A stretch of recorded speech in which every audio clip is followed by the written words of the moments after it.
Okay, good. Folks, please join me in the pledge of allegiance.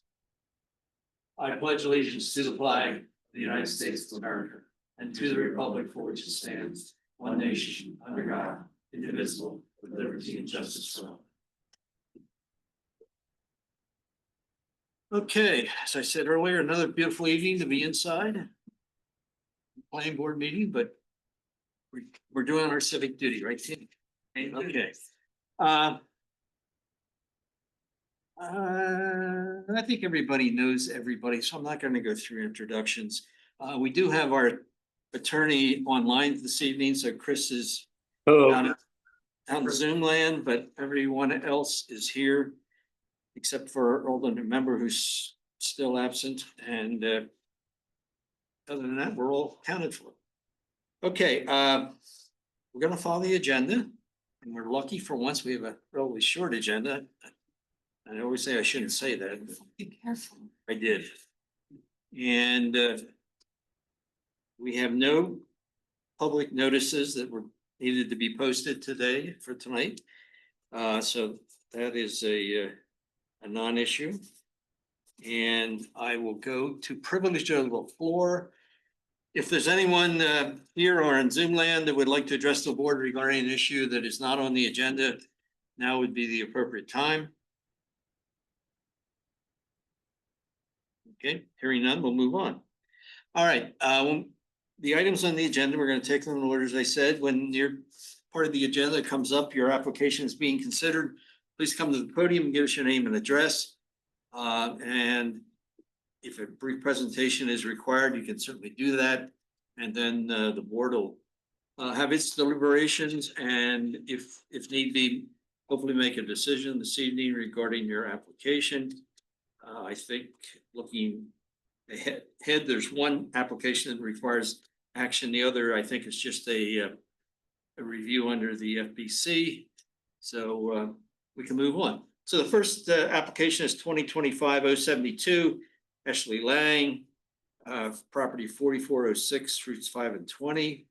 And this is a continuation from last meeting of a special use permit for a 150 square foot permanent commercial speech sign for Spirit of Halloween, or it's Spirit Halloween. That's Spirit okay. Halloween. On a 157 foot unit in a multi-tenant building in the CC zoning district. No, I assume you're Ashley? I am not. I'm Nicole Bola. Okay, Nicole, How are you guys? good. Tell us a little bit what you're gonna do out there. So we already have it. It's Spirit Halloween. We sell Halloween products. We really just need a sign to get some people in there. That would be super helpful. But again, we're already in there. We're in the building. We just need a sign. Somebody which to would be see where they are. great. Right. Okay, the only question I really had, Nicole, was this is a permanent sign. Okay, so it'll be up year round. No, it'll actually come down. I think it'll be about the beginning of November, Okay, but we do still have to have the permit for it. you do. Kind of that, Say that again? you're in the same, isn't this the same location that you were before? It is the same location, just a different suite. It is, okay, that's what I couldn't remember. Yeah. Because I guess what I was thinking is whether or not, if this is gonna be an annual thing, is there a way to give them an approval for long-term? Are you gonna be there long-term? We would like to be. Oh. Well, how's your lease? I guess. How's your lease written? Is it Yeah. year to year, or is It's seasonal, so so you It's could when be we're there this done. year and maybe not next year? correct. Because It I know kind of goes up in the air. Spirit of Halloween sort of literally floats around. Yeah, it depends on how we do. That was my question, Chuck, is whether or not, when it seasonal again next year, is there a way that they don't have to come back for another permit? That would be, that would be really cool. Location. Well, if you stay in the same location, especially Yeah, this then you permit could- is permanent. Yeah, that's why I couldn't remember. I should have known, but Yeah. I couldn't remember if it was the same place. I thought I remembered it being there, because last year you just did a temporary sign. Is that what you did? Last year we weren't there. The year before we were. Is that what it was? Yes, You just go by there. Still have some. we don't. We have to order one. Is this Big Lots? Yes. Yeah, okay, I thought so. Okay,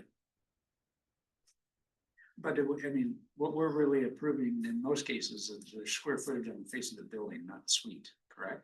yeah, I So mean, if it moved on the building, then we don't care, do we? And as long as the square footage. yeah, as long as the matches sign, metrics, as long as the frontage, metrics that's work fine. and it's within zoning, and that's really what I'm looking at is to make sure it's able to get a sign permit. Right, because last time I think you were to the right of where you're proposing now. Yes. So if that were the case and we're on the building, then they wouldn't necessarily, if they stay in the building, then I think Mhm.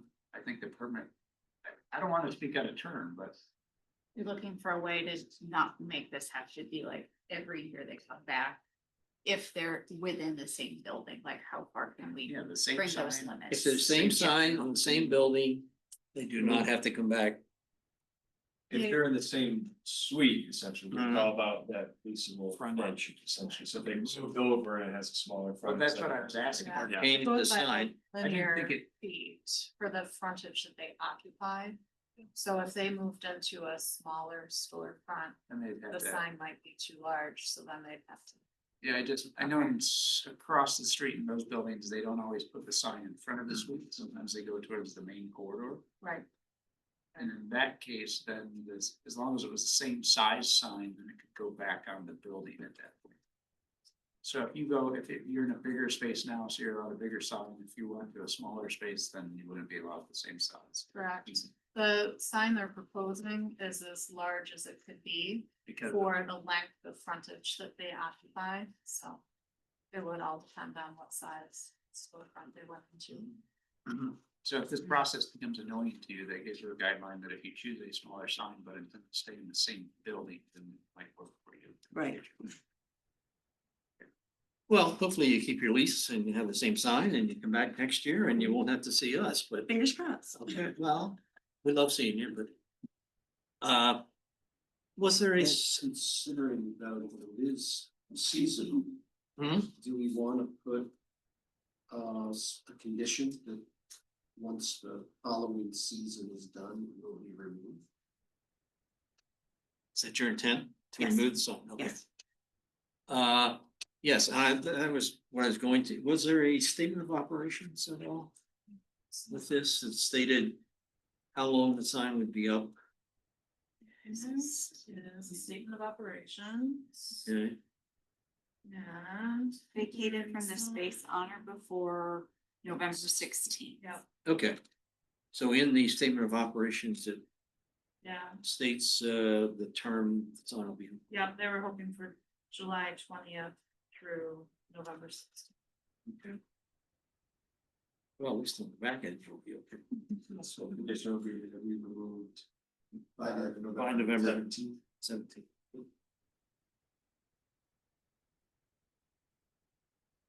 In accordance with their statement of operations.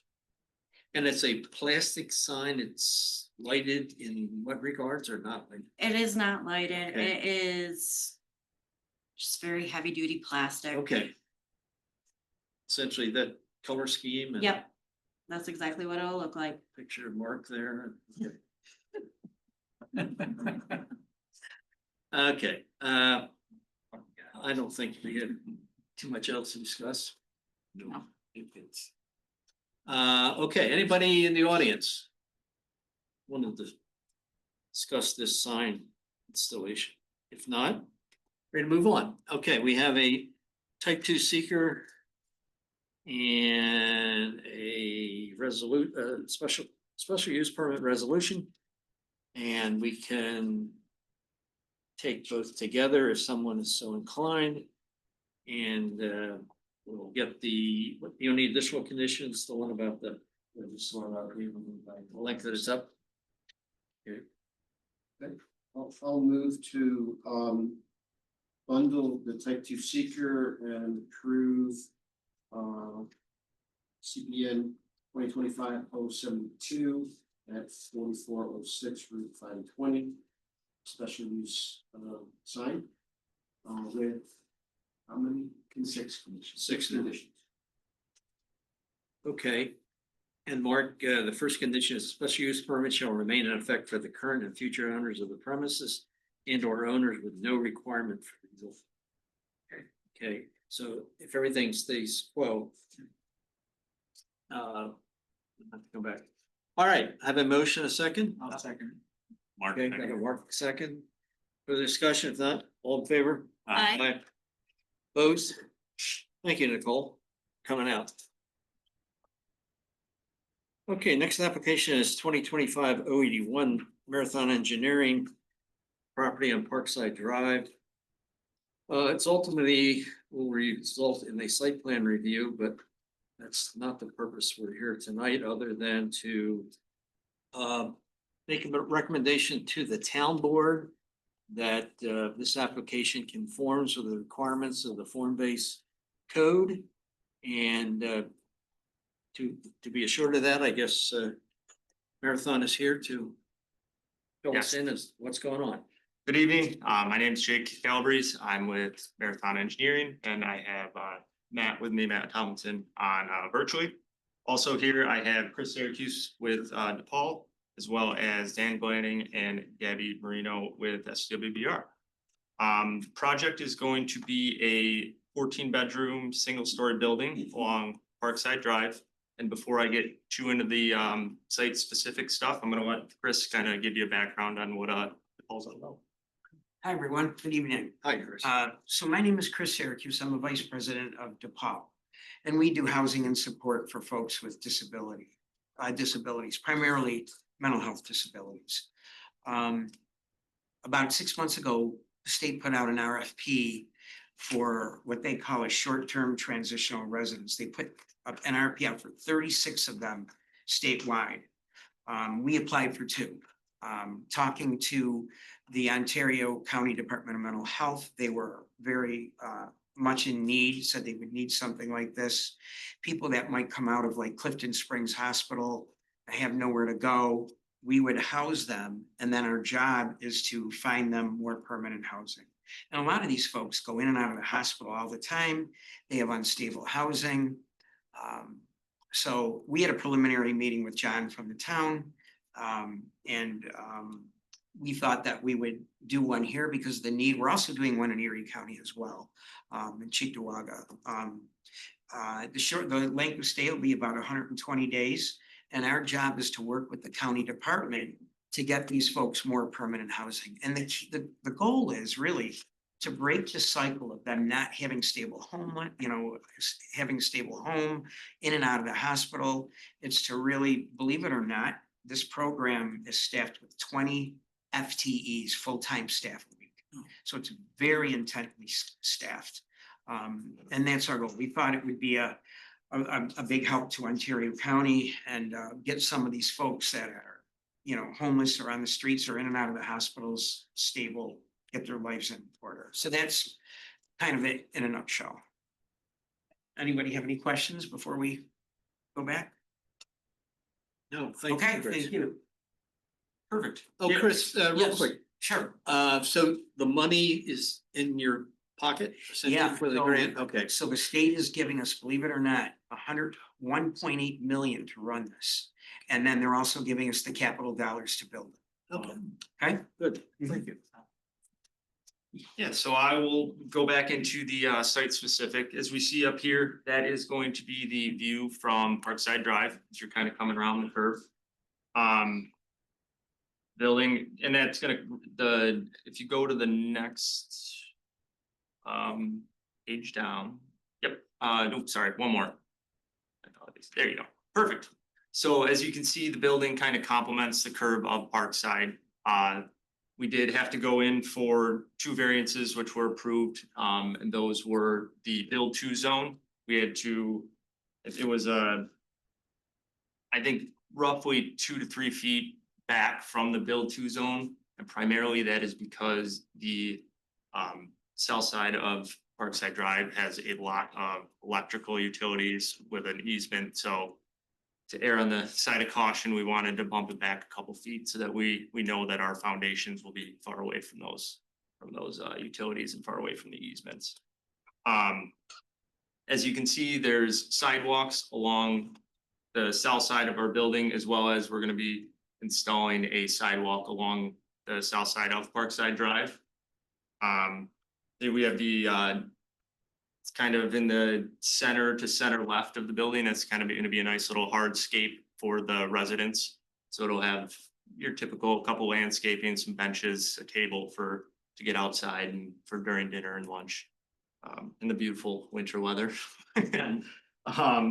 As you can see a little bit more south of that hardscape, we got our dumpster enclosure as well as a shed to just kind of for lawn care equipment and just so it stays nice and tidy inside a little accessory building.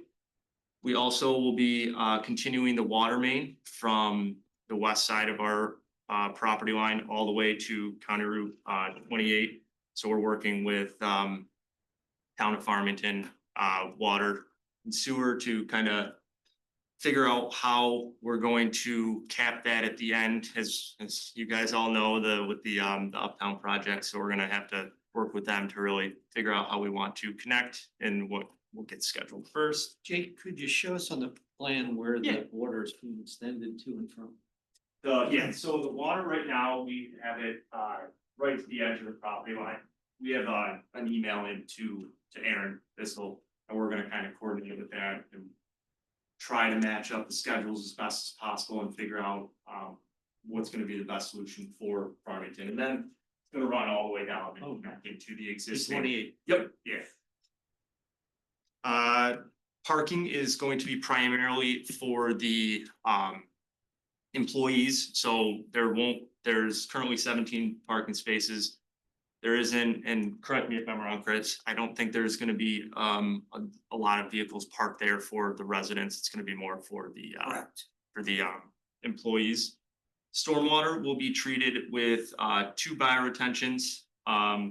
One to the, I guess it would be the southeast of the building and one to the west of the building. Those will treat the water for water quality, and then that water will then go down to the treatment facility at Blue Heron Park.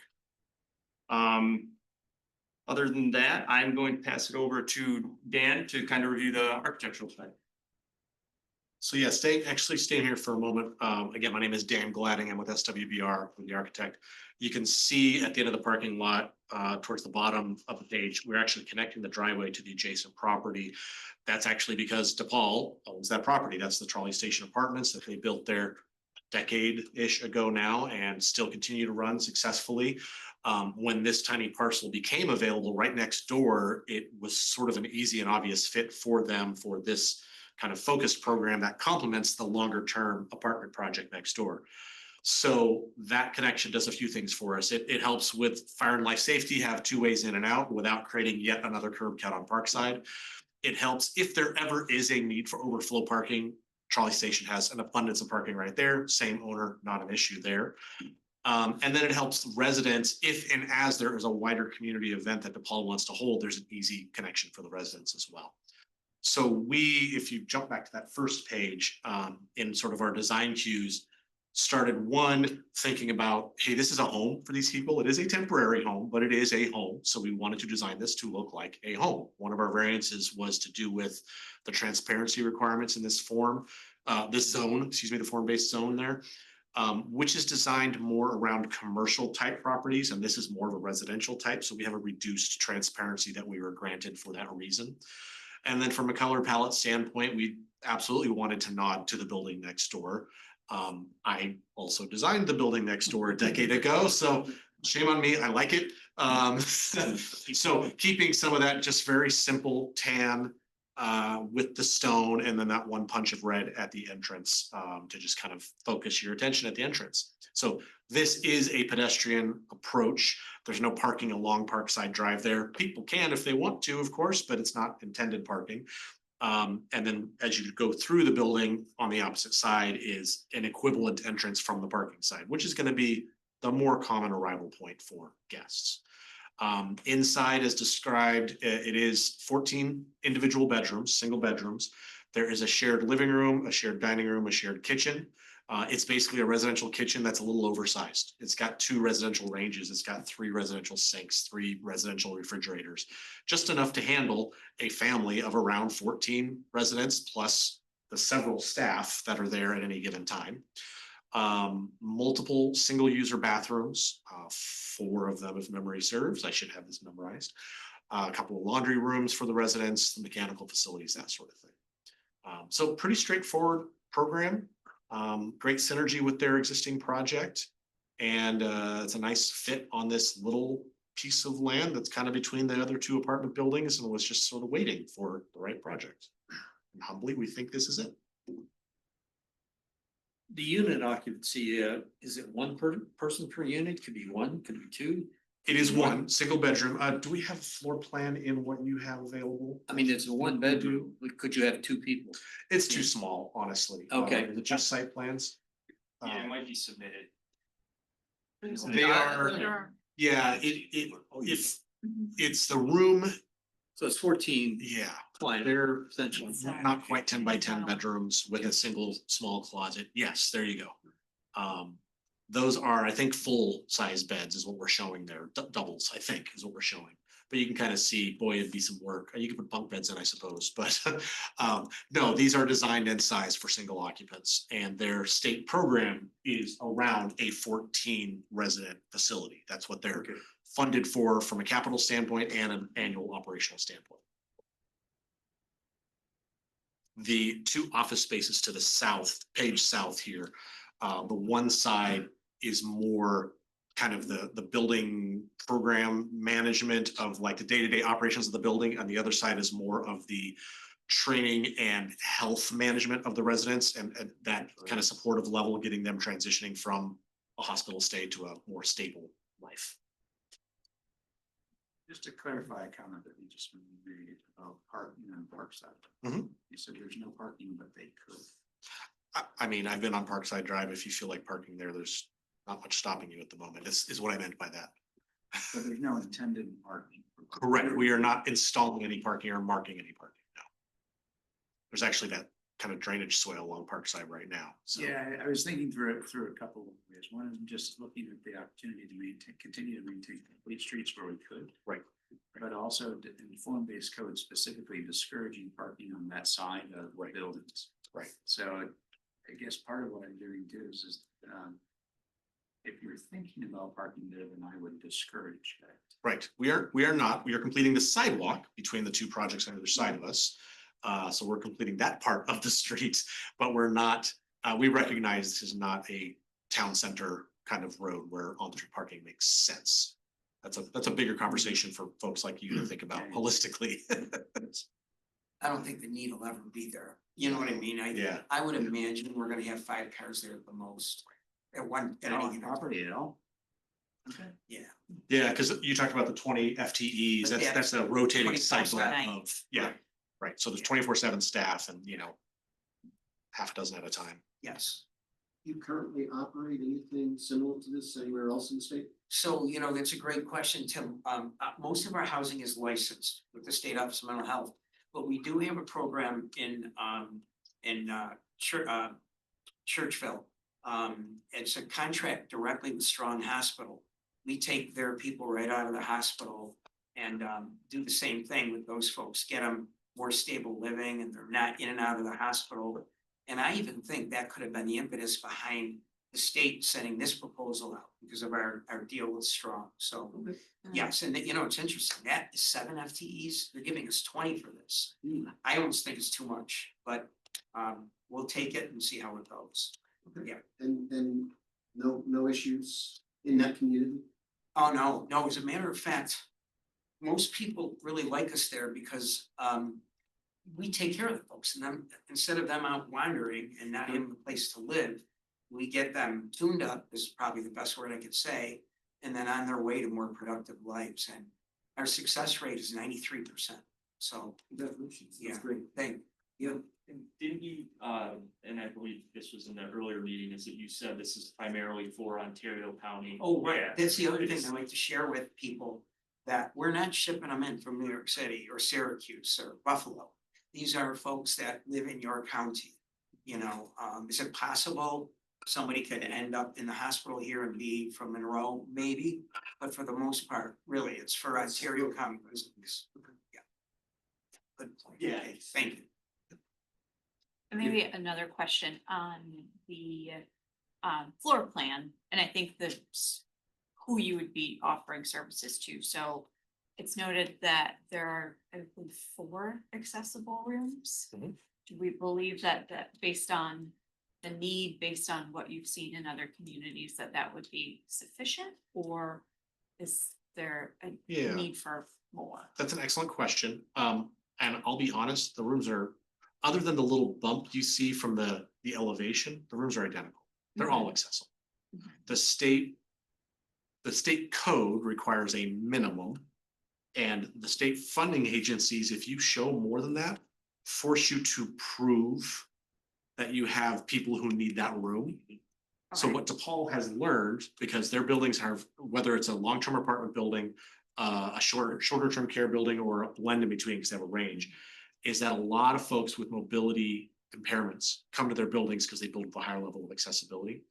So where the state funding for apartments might require 5%, 10% to be accessible, they do 25%. And the only reason they don't do 50% is because they can't prove that 50% need to be accessible. Right? So we kind of can't put that little symbol on any more rooms, but they're all accessible. But it's, And every one of the bathrooms meets the full If- accessibility regulations. if someone were to have, Yes, if yes. there was someone coming in with a Right. need Right. for an accessible room, Right. and one of those 4 weren't free, they Right. would be. The reality is, like, if you look at the upper left and the 2 rooms that are slightly popped out, there's a symbol in one and there's not in the one next door. They're identical rooms. Right, okay. Yeah, it's an excellent question, and it's one of those weird, like, I'd put it in every room if we didn't have it on any to start with because they're all the same and they're all accessible. And we got a comment, which ones are accessible? Sure. All? 1, 2, 3. And that's literally what it Yeah. was, put them here. Yeah. So. There's another question that was starting over here. Maybe. I think If you yours could go back to the for site sure. plan. This site was approved for a 4-story It was. development, and I think some of you remember this. I was here for that one. And I think, yeah, I remember. You go with the site, right? Yes, I was part of the deal, yeah. So parking was an issue. Remember, we sort of Yep. tried to get in our mind Landmarks. and what is the appropriate number of spaces needed for a 4-story Yep. apartment building, and I think we finally came up with a number and we were comfortable with it, but I think we've also felt secure that with that loop road, that access road to next door, should parking spill over, Mhm. it could go into that parking lot. Right. So I assume the same applies for this, because I guess my concern, you said 17 spaces? Yes. Okay. Mostly, I think you said for employees. How about guests? When somebody comes to visit someone, Yeah. so you have employees and you have guests, now So- 17 and up. Again, commonly, there's a half a dozen staff there at a time. So of the 17 odd spots, 6 max. maybe a resident has a car, and that's gonna be so unusual. And a half a dozen are taken up by staff, leaving close to a dozen for guests, which are also not a huge occurrence. To be honest, unfortunately, it's not that common. Yeah. You know, we do get them here and there, but again, at any given time, 1 or 2 guests, maybe. Okay. And the thing we have in our favor, I'm glad you remember that, last time around, as part of that, that developer, Edgemere Development, went to DePaul and said, hey, can we use some of your excess parking? Can you give us a letter? And they did. In this case, it's the same owner. Mhm. So if that is something that this board would like to happen, DePaul will gladly write a letter to DePaul. And I'm being facetious, but gladly, whatever, they will formalize that the shared parking is available if that's something this board would like. And I believe we have to do kind of a similar thing with just the access, just between 2 properties Right. in case one were to be, so it'll Right. go hand in hand. There will be an cross access easement, yes, for at least access. Maybe just make it a cross-access and shared use agreement. Yep. Just defining the parking as part of the shared use, but not that it's unlimited. I mean, I can work with your attorneys on that. Easy, yeah, that's not a problem at all. That is the intention of this, so we're happy to formalize it.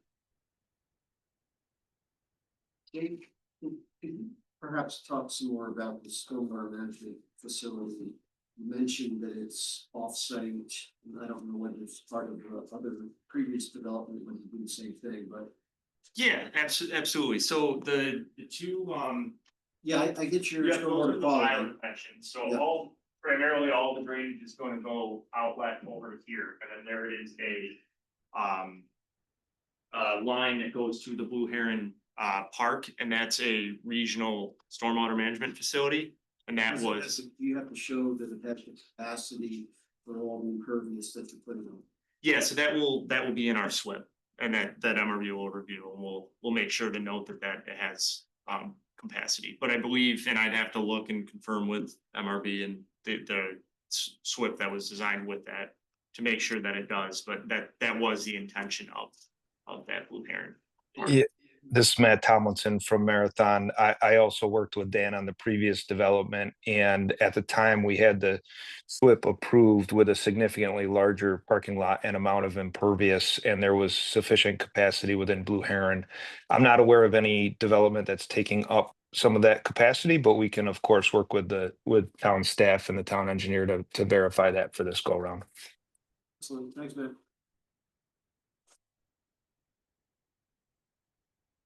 Utilities, there has been an issue, as Matt well knows, with RG&E. We're getting it in ASAP. Okay.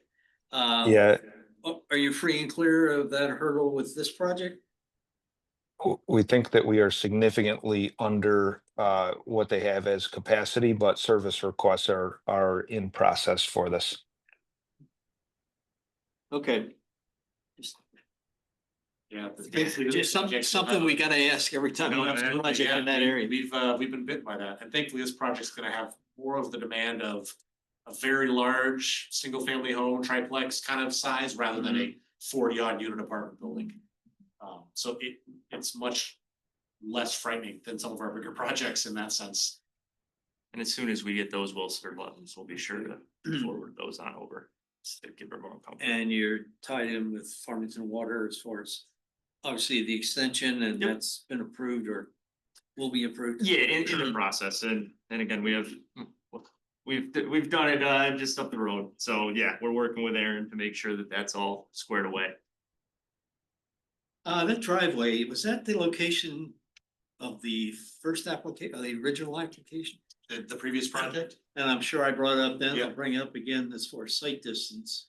Yeah, I can speak to that a little bit, Chuck. So the original design had two different driveways to Parkside. It had one at the west boundary line and one a little bit further east. To provide emergency vehicle circulation to the taller building, which required an aerial apparatus access road. And then B, to help alleviate some of those site distance issues, just because the building was quite a bit bigger. So this configuration's driveway is closer to the apex of the curve to help with that site distance. We, of course, will provide measurements, but it's slightly west of where the original easterly driveway was in the original design. All right, as long as we can see going either way, I'm sure. Yep. You'll make that happen. Anything else, board? Again, this is just a review. It's sort of like a sketch plan review tonight, but it is under the formality of making sure that the site conforms with the requirements of the form-based code. And normally that goes through the process. If it doesn't, then it's got to go ZBA, get their variances. In this case, they've already gotten their variances. So it's just a matter of us. And the PRC, we went through the completion, make sure the application was complete. So that step's been taken care of. So I guess all we need tonight is a consensus that we think it conforms with the requirements of the form-based code.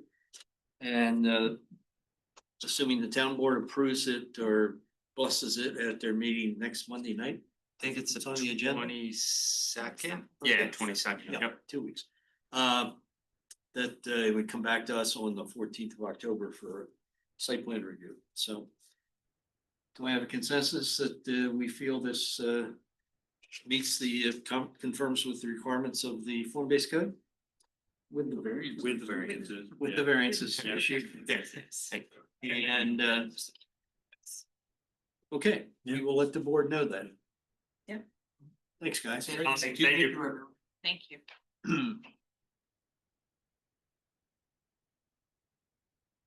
Alrighty. Hey, Chuck, how do we work on those? Not specific to this, but it's just form-based code in general, we keep. That is a very common variance that keeps getting requested that. Well, the form-based code is going through a revision. Assume you know that, or if you don't, it is. And it'll take a lot of the bureaucracy or the duplication out of the process. It's on the ordinance committee's agenda, and we've been working with it. And essentially what it's gonna come down to, it's gonna be kind of like a site plan. Yeah, I get it. Yeah. I mean, this back and forth with the town board, just time is money to developers, and there's no reason. I won't say it's wasted time on our part, but it's excess time on our part in some cases. So there will be a draft of the revised word-based code already coming out in the next few months. I think they're hopefully gonna wrap it up next month. We get to review that then? Oh, yeah. Oh, yeah. Provide comments. Line by line, section by section. All 100 plus. Perfect. Is it? We, no, serious question. yesterday, we spent probably 45 minutes on one sentence or one paragraph. Great. That was to Is- be ordered. Is it going to be in track changes? Just like the dumbest question full time, but like the revisions, is it gonna be in track changes where we can Oh, yeah. see? compare. Okay, yeah. Yeah. Yeah. Talking about form based. Yes. Changes, yeah, Yes. Mike Murphy and I'm on that. Great.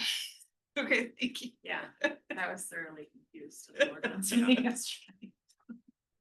Okay, let's move on to, I know, but why, if it could just be given. Kim, if you wanna bring up the maps, I guess. Since we don't have the, our guest here yet. So the open space project team.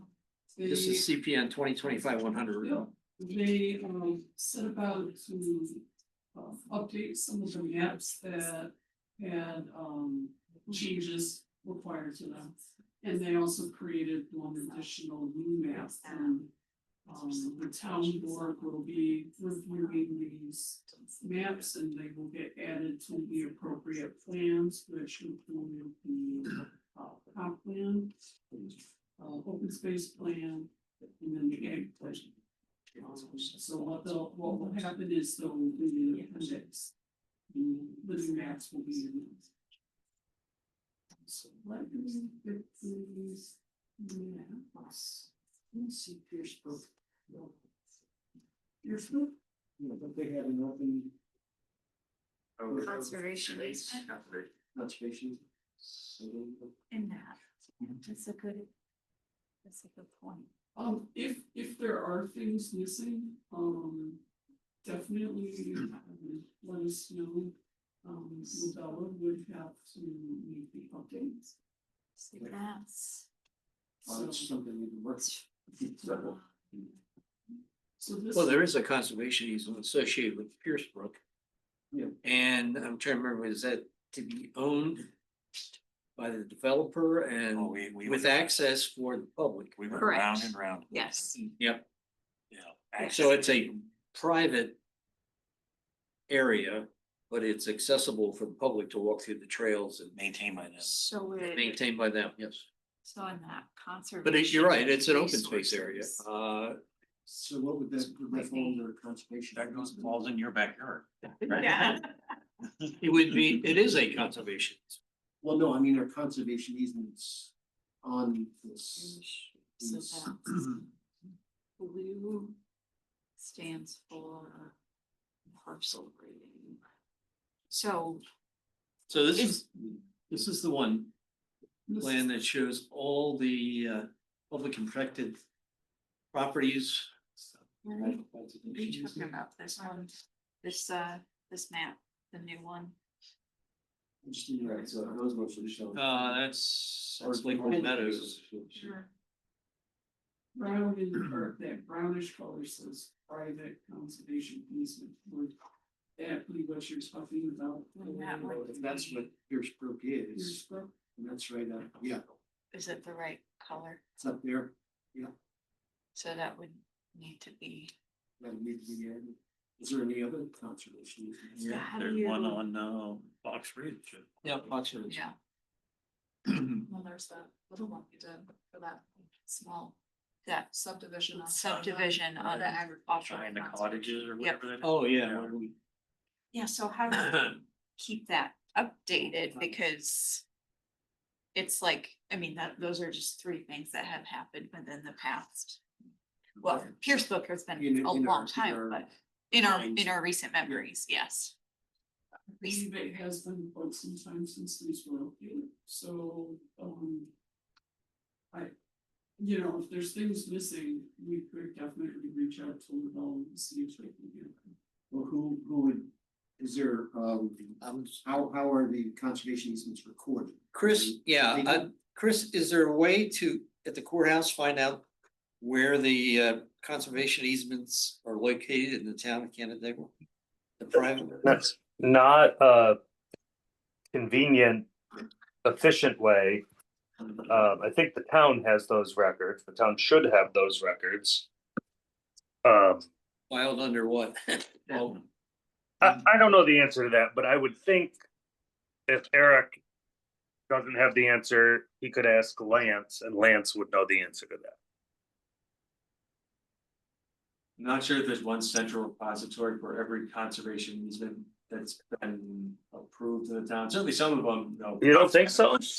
Well, like some private conservation easements don't go through the town. You can file them without. Oh, sure. approval. But the ones that are to the town, Right, the ones that are to the town, there should be some record of the town board accepting that. Unless they're really old and records not good or something like the that. older ones, I don't think. But like some of these are, like if they're not to the town, but they're private conservations that come about as a result of planning board approvals. Fox Ridge. Right, you could. They're still kind of hard to find unless you know to look for them at like Yeah. the project file level or something like that. Mm-hmm. So like I said, there's no like central repository for every conservation easement, to my knowledge anyways. You could create one, at least to the extent that they come through the development office and track it from this point forward. But you kind of have to know where you sit right now. That's on court.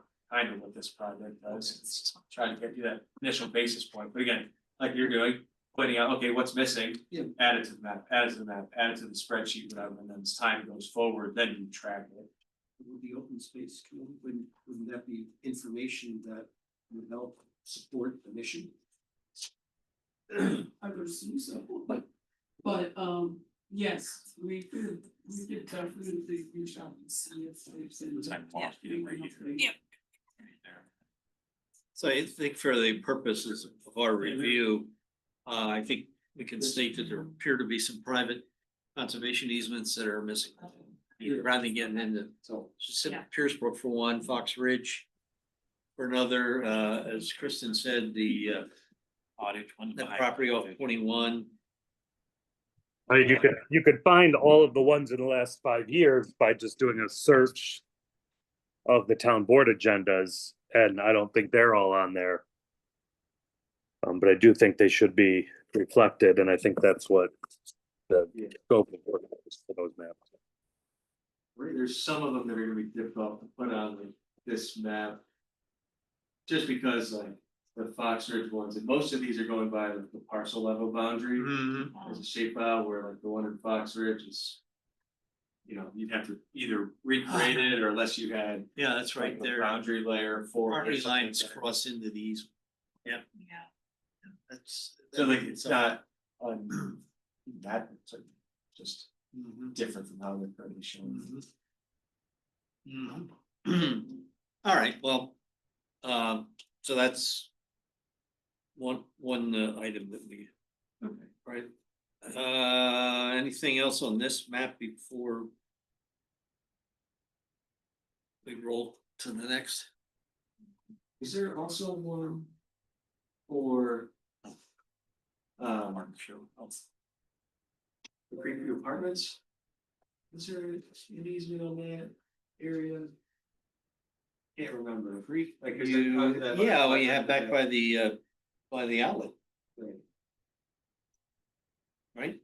I can't remember if there's Everything an back- easement there, back or if they behind- ended up not providing that because you didn't waive the Parks and Recreation fee or whatever, so I couldn't remember if there ultimately was an easement. There was discussion about actually giving it to the town or take, the town wanting to take it over. And it didn't happen, and I think just wound up being a conservation easement. Some sort of protection that you couldn't build anything in there. We're talking about Creekview. When Creekview was approved, out on County Route 10. Some discussion about the land in the back where the Canandaigua outlet is. Ooh, that was before me.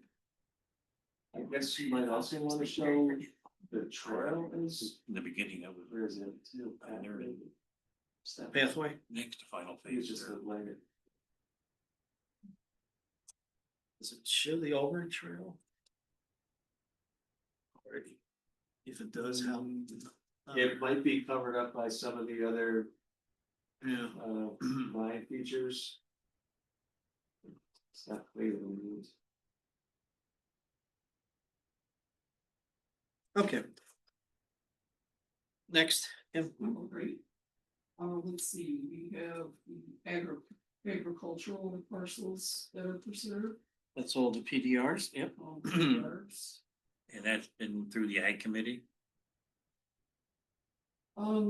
Yeah. Well, the ag committee's gonna look at it. The ag and ECB, but I Yeah. believe a lot of the newer stuff was coming directly from the land trust. And so I know the one that was on, Farmington Town Line Road, the most recent one that Brock Acres was working through, that was directly with the land trust.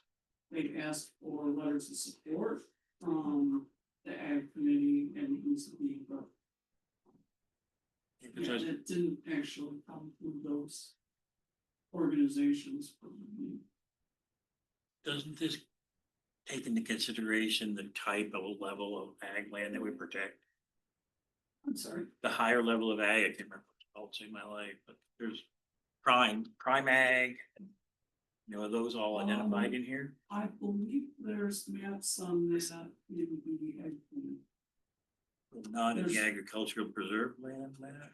There's different, there's maps for soil types in the ag plan. Yeah. I think like these, the ones that are preserved are sort of a result of the map that you're talking about, where like when people would submit their application to receive funding to preserve their land, part of what they would look at is like that prime farmland. So that was, and whatever you want to show, it, we can probably show it, but it's a little busy and then you're not. Busy, yeah. Yeah. So this is just, I think just trying to show those ones. Question I have is it only for perpetual conservation easements, like permanent ones? Cause you, at least on the other map, you had like the USDA. Easement on that parcel, which I think is like a 50-year conservation easement, so it's not forever. That maybe that one should be shown here too. Okay. And then there's also the one you guys just approved. I don't know if it's that filed yet, but we're gonna be filed, the one on State Route 21. On that subdivision. Land trust. These maps have been in process. It took a long okay, for- time. Yeah. for Quite a number of Months. months, so. There are some of the newer things that, it wouldn't, I don't believe that includes the one that the Brock Acres have just been working on that's up here. So then, I mean, for any of these maps. We've had quite a lot of changes already, probably since you guys have started work with Labella on the map, so. How are they updated after their? Somebody like the open space team that had a budget to update the maps. And that's, So be, the map that we are approving is just like that moment in time. So like with the zoning map for reference. Generally, MRB has been keeping the zoning map up to date for the town, but what happens is the zoning changes on a parcel too. And then the town reaches out to us and says, hey, can you update this map with these parcels that need to be reflected? So where you're collecting this at any point in time, somebody ideally should be tracking that moving forward and then saying, can you make these changes? And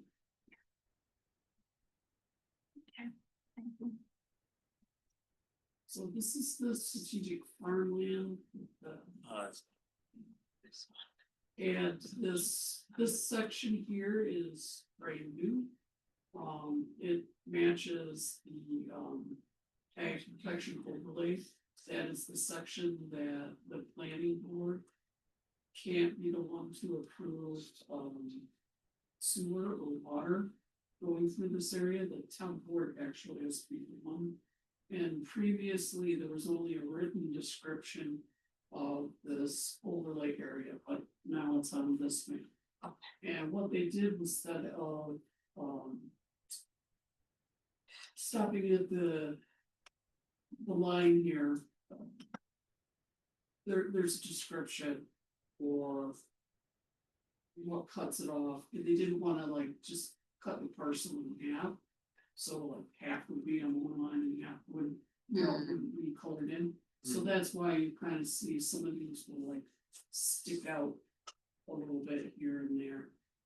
you were just up by New Michigan, right there? Yeah. Is that Yeah. right? Yeah.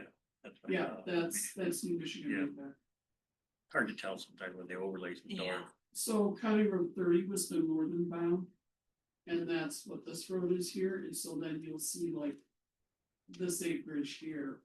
It's above, but they didn't wanna like cut a parcel, and half in and half out of that shaded area to try and make it easier.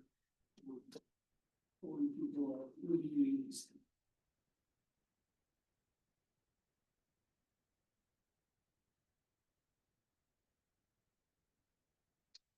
This has some of that.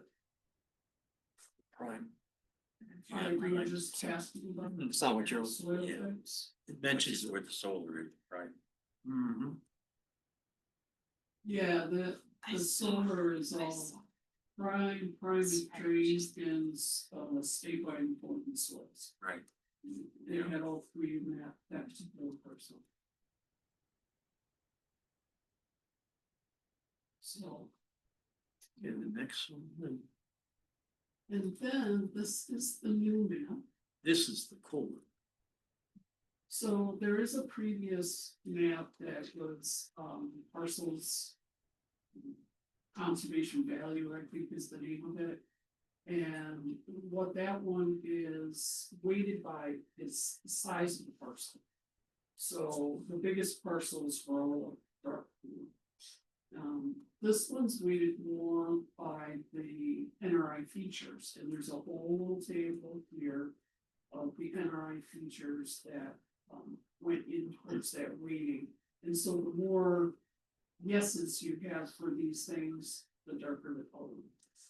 So you could conceivably have very small parcels that have, a dark blue, and you would never see that on the other map. And so this map isn't intended to replace it, it's intended to, work together with that map. What's nice for us is when you have an application for a property, you can go to this map and the spreadsheet. There is a spreadsheet. And each address, each parcel is listed on the spreadsheet with all the applicable NRI features. Oh, that's good. So that's hard. So rather than having to go through the NRI book and, okay. Wetlands, where's the property? Floodplain, where's the property? Steep slopes, it's all shown on the spreadsheet and in general shown on in the map. And you'll see it as yeses and nos and how many acres, say acreage was a limiting factor instead of yeses and nos. A lot of data. Yeah. And you can make a copy of this and you can like sort it. Hide columns, so you can, you know, do things with this yourself. How do we find that? Where is that? That would probably live on one of the web pages in the town. In development, one would think, Or if we can get it onto one of the document areas in Eco. Is there, like in your minutes are, there's actually some other areas here. And so you could make it publicly available. it would be. I have a hard time finding these maps and it'd be easier to find everything all together and all this stuff. Well, once it's, it has to be adopted by the town, once it's adopted by the town board, then it goes into the, I guess, the inventory of maps that we have, but it may be tough to find. I'm thinking maybe, you know, again, being a hard copy guy sometimes, having a hard copy That particular Of the spreadsheet is spreadsheet. very challenging. Is to print or to, to print. Yeah, It's because to upload it. so many columns. uh, But like I was saying, we could. well, we just have to make it accessible, that's all. Yeah, we have some other Don't areas say any good if we can't get to it.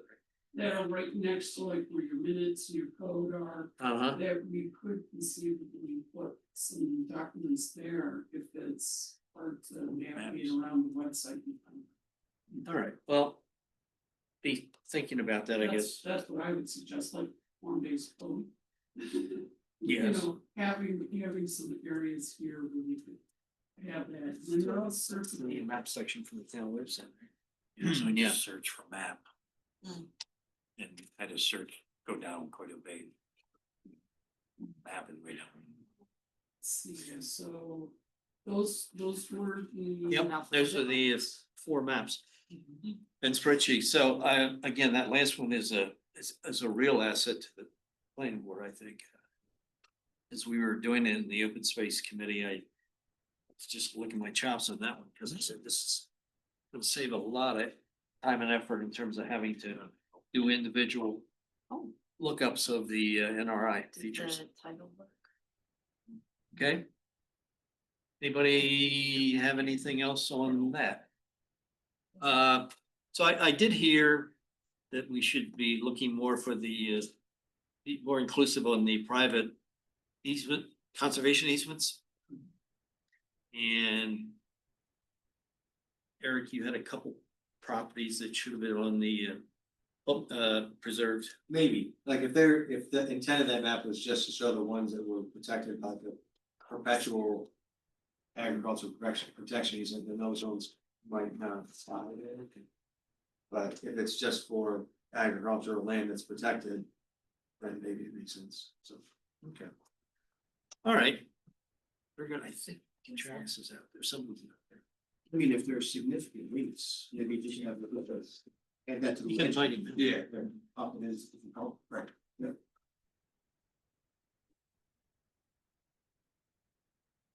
All righty, let's do the minutes. Real quick while we're waiting for Travis, So moved. 26th of August. No further corrections, additions to be made this evening. I have a motion. Second. Second, thank you. All in favor? Aye. Aye. Put it on the minutes, Bob. Say aye. Up front there. Okay, that's the minutes. Just a minute. Let's take care of the letter of credit. Hey, fellas, just give me a second and we'll be right with you. We have a letter of credit release for Jeff and Heather Carson. Over in Buffalo Street Extension. Someone wanna give me a comment or a motion? So moved. Second. Okay, I got a motion and a second to release $1,300 to the Carson's all in favor? Aye. Opposed? Okay. All right, we have guests this evening, and Bob, I'll let you do the introductions and we'll go from there. Well. Travis, I don't remember the name of your company, Dulux, is it? Deluxe. Travis Money and Colin Deal from Deluxe, we invited them out here to give a little briefing on the wetlands updates, the regulations that are happening, and just so that we could be on the same, so we know what's going on. Yeah. So, Travis. Where do you guys want me to stand? Stand here, or if you need to approach the board, you certainly can, but it's up to you. All right, But that would be great as far as, sounds good. everybody see you, they Glad stay you're in good. TV land. Well, I was just getting situated. My name is Travis Money, President of Ecological Services at Deluxe. Colin Deal is here with us, co-founder and CEO. Gonna kind of go over the New York State regs this year that have changed this year. Probably fly through some of the slides, spend a little more time on other ones, just because of our time. But is there a way we can make this? I mean, if that. When I start the slideshow, it's controlling, you know, I guess it doesn't matter, that's fine. yeah. Oh, go in as a reader, yeah. When I was gonna get the display settings, What's that? when you click on the display settings button, I wanted to change it. What side are you on?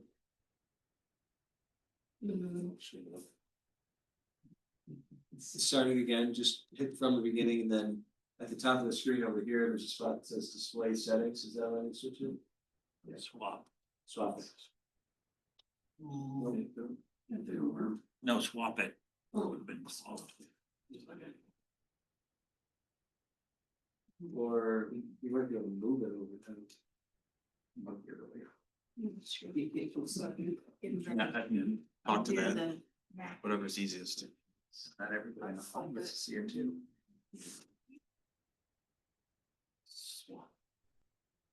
There you go, perfect, Okay, fancy. thank you. You want me to just say next to, okay, next, please?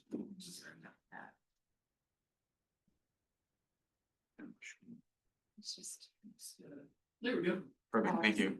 So quick overview of Deluxe, we're an ecological consulting and environmental monitoring firm. We specialize in proactive conservation of natural resources. We provide the technical know-how for, a variety of energy sector, or excuse me, a variety of sectors, energy, telecommunication, water resources, mining, transportation, land development, and municipal markets across the US. Obviously, the bulk of our work is here in the Northeast, especially in New York. We have a great team of experienced scientists, biologists, environmental inspectors, monitors that work collaboratively with our prime consultants, as well as the private and public project sponsors and the regulatory agencies, basically to navigate the projects and the applicants through the environmental due diligence and permitting process. The markets served, energy is the biggest one in terms of revenue and projects we work on annually. We will be hitting 11 years in business next month, correct? So. We hit it in June. Yeah, we hit in June, yeah. So celebrating 11 years in business this year, and this could be our best year yet. So I'm just gonna keep that brief so we can get on to the meat and potatoes. Next slide, please. So what is a wetland? So under Article 24 of the New York State Environmental Conservation Law, they're defined as lands and submerged lands that support wetland vegetation. And, commonly known as swamps, marshes, bogs, things along those lines. They're identified in the field using the DEC Wetland Manual from 1995, as well as the the 87 Army Corps Manual and the Regional Supplement. Typically, you need the presence of hydrology, hydrophytic vegetation, and hydric soils. Not always, but typically that's the three parameters that are required. There's a common misconception that there has to be standing water at the time of the delineation for it to meet the hydrology indicator. That's not the case at all. We probably run into that on a weekly basis with some of our clients. Next, please. Next. So of the 6 bullet points, the bottom 4 kind of carry over from the previous regulations. The top 2 are kind of new new items that kind of came about as of January first. So I'm sure many of you are familiar with the New York State DEC ER mapper. You know, you type in the parcel address, you zoom into your location, you toggle on the state regulated wetlands layer, and you instantly knew if you were in proximity to a state regulated wetland. That is now null and void as of December 31st. So that layer is still available in the ER mapper. However, that's no longer considered just a regulatory wetlands. DEC did that because it allows them to assert jurisdiction over additional resources, which I'll get into the next few slides. In addition, they collaborated with the Cornell GIS department and produced what's called the informationally mapped freshwater wetlands on the top bullet there. And I'll get into that more on the next slide, but again, it's another great resource to be able to utilize from your home office, you know, or just a landowner from their home to kind of look at what may or may not be out there. In addition, nutrient poor wetlands and vernal pools, which are part of the new criteria, will be their buffer will be determined by DC on a case-by-case scenario.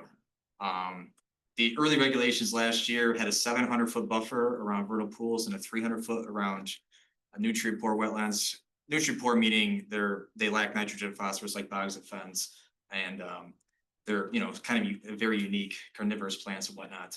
Obviously, those buffers were met with a lot of pushback from lobbyists, developers, and the industry. So DC, changed that in the final regs to their discretion.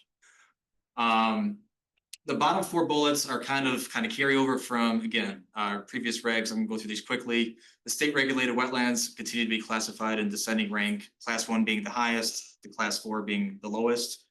Class 1 wetlands are, high biodiversity, may contain, species for rare endangered species, rare endangered species on the state level, and minimal invasive species, while for, the opposite. 2 or more wetland areas that are hydrologically connected within 50 meters of one another, they would be, potentially considered the same wetland complex, which is significant for development plans because obviously you would then have a 100-foot buffer around the entire thing. All New York State freshwater wetlands in New York have a 100-foot buffer around them. Elsewhere, tidal wetlands along the Hudson River, New York City, Long Island have a 200 or 300 foot, depending where you are under Article 25. And there are exemptions from this permitting process. Obviously, normal agricultural activities, and say you want to cut down a dead ash tree from the emerald ash borer, you can do that without, needing a permit. Next, please. So getting back to the first bullet point on the previous slide, the green polygon is what everyone's used to seeing as of up until this year. That you would zoom into your site, you would see that green polygon you toggle on the layer, the green polygon would appear. You instantly knew that you were in proximity to a state regulated freshwater wetland. That data set is now called the previously mapped wetlands. And they did that because, again, it allows them to assert jurisdiction over these 11 new criteria, which I'll get into the next slide. The purple polygon are strictly for guidance. These are just additional resources you can use from your desktop review. They're just, the Cornell GIS department basically did heads up digitizing on, recent aerial imagery to try to come up with another data source. And from what we have seen so far, they're highly accurate because they're recent. I mean, the green polygons are based off stuff from 50 years ago. So that's a big change because our clients and applicants still get that confused. They think it's regulatory and it's not. So next, please. So the automatic threshold of 5 hectares or 12.4 acres larger means is that stays the same. That's been the threshold for DC wetlands from many years. That does not change. So any wetland bigger than that, automatically DC is jurisdiction. The biggest change, and what we'll spend most of the tonight about, is these 11 new criteria. And these have been interesting. Obviously, of the 11, there's probably only 4 or 5 that are really carrying the bulk in terms of allowing DEC to assert jurisdiction. We've submitted probably 25 to 30 jurisdictional determination requests this year. And in those, it's probably like 4 or 5 of these that are really allowing DC to assert jurisdiction over these resources. So I'm going to go through each one of these real quick, or not real quick. I'll spend more time on the ones that we have been seeing kind of come up, and the other ones, that you know, a little less time. Next, please. So significant flooding. So basically, if a wetland is in a 12-digit Huck watershed and has 2% or more impervious surface, has less than 5% surface contained of lakes, ponds, reservoirs, or wetlands, and located in an urban area or within 4 kilometers of an urban area, then that wetland is likely regulated by DEC. It's very confusing, you know, 3 parameters, but basically, you know, my thought is they're just trying to protect those resources for flood attenuation and in areas that are prone to flooding. So this is a number for the shapefile is available in the New York State GIS Clearinghouse. It's an interactive map that you can navigate to, and you can easily zoom in, plug in your location, and you know. And you can see on the snippet on the right-hand side, the blue areas represent those such areas. This one has come up several times on the JD request we've submitted thus far. So this is probably one of the 5 that definitely has come up a few times. Next, please. Urban area. So this one is the biggest one by far. This one has been giving everyone headaches. And I mean that on the regulatory side as well as the applicant side. So any wetland in an urban area as defined by the US Census Bureau is now regulated by DEC. So as you can imagine, every wetland in Buffalo, Syracuse, Rochester, New York City, up and down the Hudson Valley, the interstates, you know, any urban area is now protected. And that means it also has a 100-foot buffer around it. Obviously, there's grandfathering issues, you know, going on here as well. And there's GPs that can help general permits, but we've had candid conversations with DEC, and between the litigation going on and the candid input we've received from them, and I think there might be some caveats that are thrown into this one as well, because of the pushback from you know, internally at DEC as well as all the people applying for JDs. So this is probably one of the biggest ones that we've seen thus far that are kind of incorporating the additional jurisdiction on the DEC end. So this is irregardless of size? Irregardless of size. Doesn't have to be 12.4, it could be half an acre. That's why it's so significant. But it certainly could be a federal wetland, but the federal doesn't have a buffer. Correct. Yep. And again, just like the significant flooding on the previous slide, this one's available in the New York State GIS Clearinghouse. There's an interactive map as well as a data set you can download it to a GIS database. Next, please. So rare plants on this slide, the rare animals on the following slide are very similar. Again, on the ER mapper, you can see where the blue checkboxes says, you know, rare plants or animals. It used to be orange, it's now kind of yellowish. But, you know, if you zoom into your location and you toggle on that layer, you know that you're in a, you know, in a potential area of historic observation or historic habitat of such species. So just to give you a background on what, obviously, you know, the exact area is protected for obvious reasons, but just to give you an idea of what exactly that's entailing.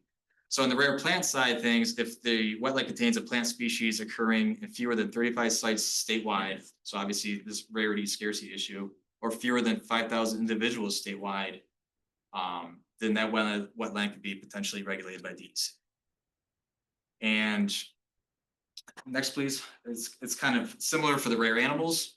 Again, the same data set you can turn on and off.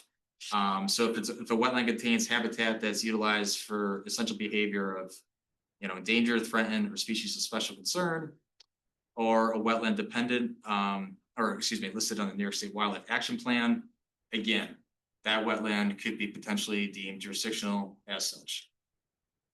Next, please. And these are just some of the species that are listed on the New York State Wildlife Action Plan. Many of those you probably won't recognize. Deluxe works a lot with the northern hairy and the short-eared owl for 94C, as well as Article 10 projects. But all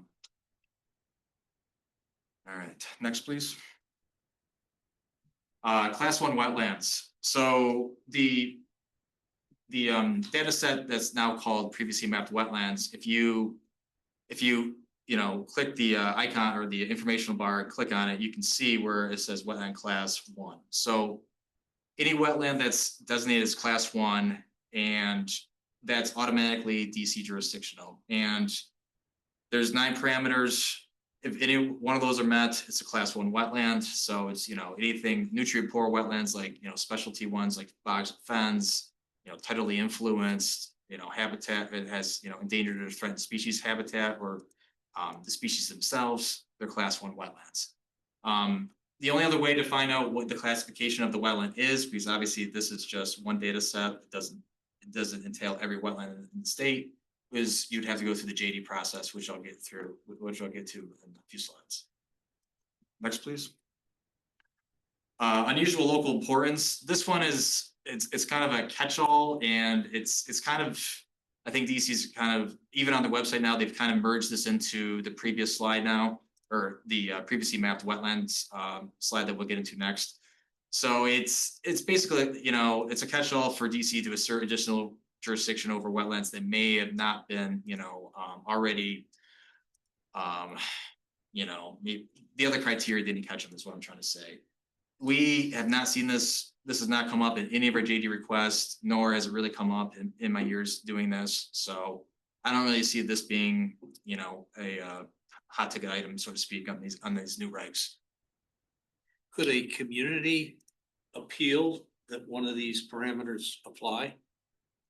In other words, if they're having an issue with the development and they appeal to the DEC, that it is an unusual local importance. Definitely, Okay. yeah. Yep, you could definitely reach out to Region A and see what they have to say. I mean, they probably have a list somewhere, it's not available publicly, but I've never seen this really come up. But I think it's definitely an avenue that you could potentially pursue, sure. Okay. Next, please. Vernal pools. This one was the other hot ticket item that people were honestly freaking out about last year. And if any of you are, you know, aware of it, you know, kind of rightfully so, because of the vagueness initially that they had in the regs. But before I get into that, you know, so just a quick reminder what a vernal pool is. You know, it's naturally occurring or, you know, created depression containing hydrophytic vegetation that's, you know, geographically isolated and you know, not connected to permanent surface water. So it could typically hold water in the spring, but you can see them in the summer or fall as well. And they typically dry out for a period of time during the year. The important caveat of this one is that it provides essential habitat for amphibian and invertebrates and other species. Obviously, if you have a series of them, it's, you know, called the vernal pool complex if they're within 50 meters of one another. And for it to be deemed a productive vernal pool, which is the key word being productive, I'll get into that. Actually, I'll go to the next slide. That'll be easier. So DC broke the state out into, you know, regions. So the 5 regions, obviously here in Canada, we're in the Great Lakes region. So basically a landowner or a consultant like Deluxe would be out doing a delineation or just, you know, walking the property. And if they observed a vernal pool with egg masses in it, and, you know, we would submit an inquiry to DEC. And from there, they would come back out to the site and review it and see if there's 2 or more egg masses of the spotted salamander or the wood frog, because that's the geographic location we're in New York State. And that would make it a deemed productive vernal pool. All this information early on was not available, so people were just freaking out thinking that they were going to have 700-foot buffers to contend with. Again, the buffer on these things now is at the, you know, the discretion of DEC. So the next slide kind of goes into how the vernal pool is, you know, the determination process. So again, the landowner or the consultant would submit a observation inquiry to DEC. The DEC would review it internally, and if they deem that it's potential, you know, if deemed prudent, they would schedule a site visit in the following spring. So the key word there is following spring. So if, you know, we're out there in April or May, and you have a project ongoing, you're gonna have to wait a full year to find out if you have any buffers to contend with, which is, that's the biggest issue that they're dealing with now. You know, if we find something at end of April, there's no way DC will be out there that next week. I mean, we can't get a callback, you know, within the same week. So anyways, I just want to make that point because that's like the biggest source of contention right now with that. So if the DC deems it's prudent, they'll go out there the following spring. And if during their site visit, they deem that, you know, it's a productive vernal pool, meaning that there's egg masses of that specific species that, you know, we identified on the previous slide, Then, they'll document it, they'll add it to the state listing, and they'll post it on the environmental notice bulletin. Then and only then would it be state regulated. DC, at that point would assign a buffer to it. And from there, you would have to work with your engineer, your developer to try to avoid, minimize, mitigate for impacts. This was, like I said earlier, this was a big deal, a lot of pushback, but this has not been an issue at all thus far this year. I don't know how big of a deal it's gonna be, because obviously, it would have to be a proactive landowner that wants to protect it to start the process, or, a consultant out there doing the field work. So, again, not a big deal thus far, but we'll see how it plays out. Next, please. As consultants, we're lucky to even be out there in the spring at the appropriate. Yeah. Very, very short period of time, egg masses will be present. Yeah. And identifiable to a species level. On top of that, like Travis said, to be able to, you're talking a year out just to get a site visit at the appropriate time in the spring to come back out with the appropriate biologists. Yeah. If they aren't booked up. Right. DEC doesn't have a lot of staff, and this is bringing a lot of. A tremendous amount of work to them, for sure. Then how long after they decide that it is a pool, how long do they come up with mitigation? Just the project. Yeah. I mean, a basic wetland permit right now is taking 4 to 6 months.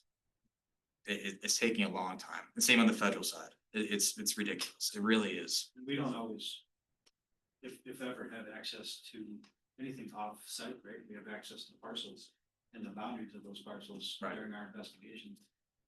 There's a 700-foot buffer coming off site. On site, we don't know that because as consultants, we're not allowed on people's land. Sure. So there's that too. So we, as biologists, FLCC, RIT, CSF, we're sitting with the DEC folks asking the questions to the same biologists. We were in classes with the same people. They just decided to work with the DEC. And we're asking them, how do you expect us to do all this? And how do you expect to do it as a state agency and pull all this off? Yep. And we're getting a lot of you don't know yet. Yep. Hasn't been an issue yet, but I imagine it will be down the road. Colin and I have been to sites where we've seen 3 or 4, and that one wetlands trust site, and there's a bunch, and all of a sudden you have several acres that are now protected. Definitely could be easily a project killer. So, floodways. This is pretty self-explanatory. Obviously, they're trying to protect wetlands. That help with flood storage and flood attenuation, and maybe under development pressure. This has not been an issue. I mean, I think most municipalities don't allow, buildings or structures in floodways anyways, for obvious reasons. But this is, you can navigate it or move into the FEMA mapper, the flood hazard mapper, and see if it's in a floodway or a 100-year floodplain, 500-year floodplain. So this one's only popped up, I think, maybe once so far, but this one makes, a lot of sense to me. Next, please. Plus, you have to consider how historic those field maps are too. Yeah. Think about that 5-inch rain event that we got on Sucker Brook. Yep. City and the town and everything, and those maps are gonna change. Which is also gonna change the jurisdictional nature of the wetlands that are associated with that. Sure. Yep, good point. Previously mapped wetlands, again, I've already beat this to death. This is the old state regulated wetlands feature class. It's just now called previously mapped wetlands. If you see this green polygon on or adjacent to your site, you're likely going to be those features that are, are likely DC jurisdictional. That is still available on the ER mapper, like I said. Next, please. Regional significance. This has not, well, this is probably played in maybe 1 or 2 of our responses. Around here, it's not too big of a deal. So again, if a wetland's located in an area designated as a critical environmental area, and there's a list of the specific ones in New York State that DEC is referencing. So you can see right there in under 1A, Appendix F of the new regs. So if you look through there, there's nothing in central Western New York. So really around here, this does not play. This one does not play into effect here. If just out of curiosity, you can go to the DEC info locator web mapper, and you can play around, and the snippet on the right hand side, this will pop up, and you can click on critical environmental areas like, Village of Bloomfield, the area around Hemlock Canadice, the drinking source for City of Rochester, are like the two local ones. But again, those aren't on the list, so not a big deal. Yeah, Village of Bloomfield's a CA. I was surprised too. So, and then number two, partially located within Adirondack Park. Again, not gonna be an issue around here. We're a ways away. So yeah. Next, please. Oh, I forgot that. Yeah, so there's the Adirondack Park. No, you're fine.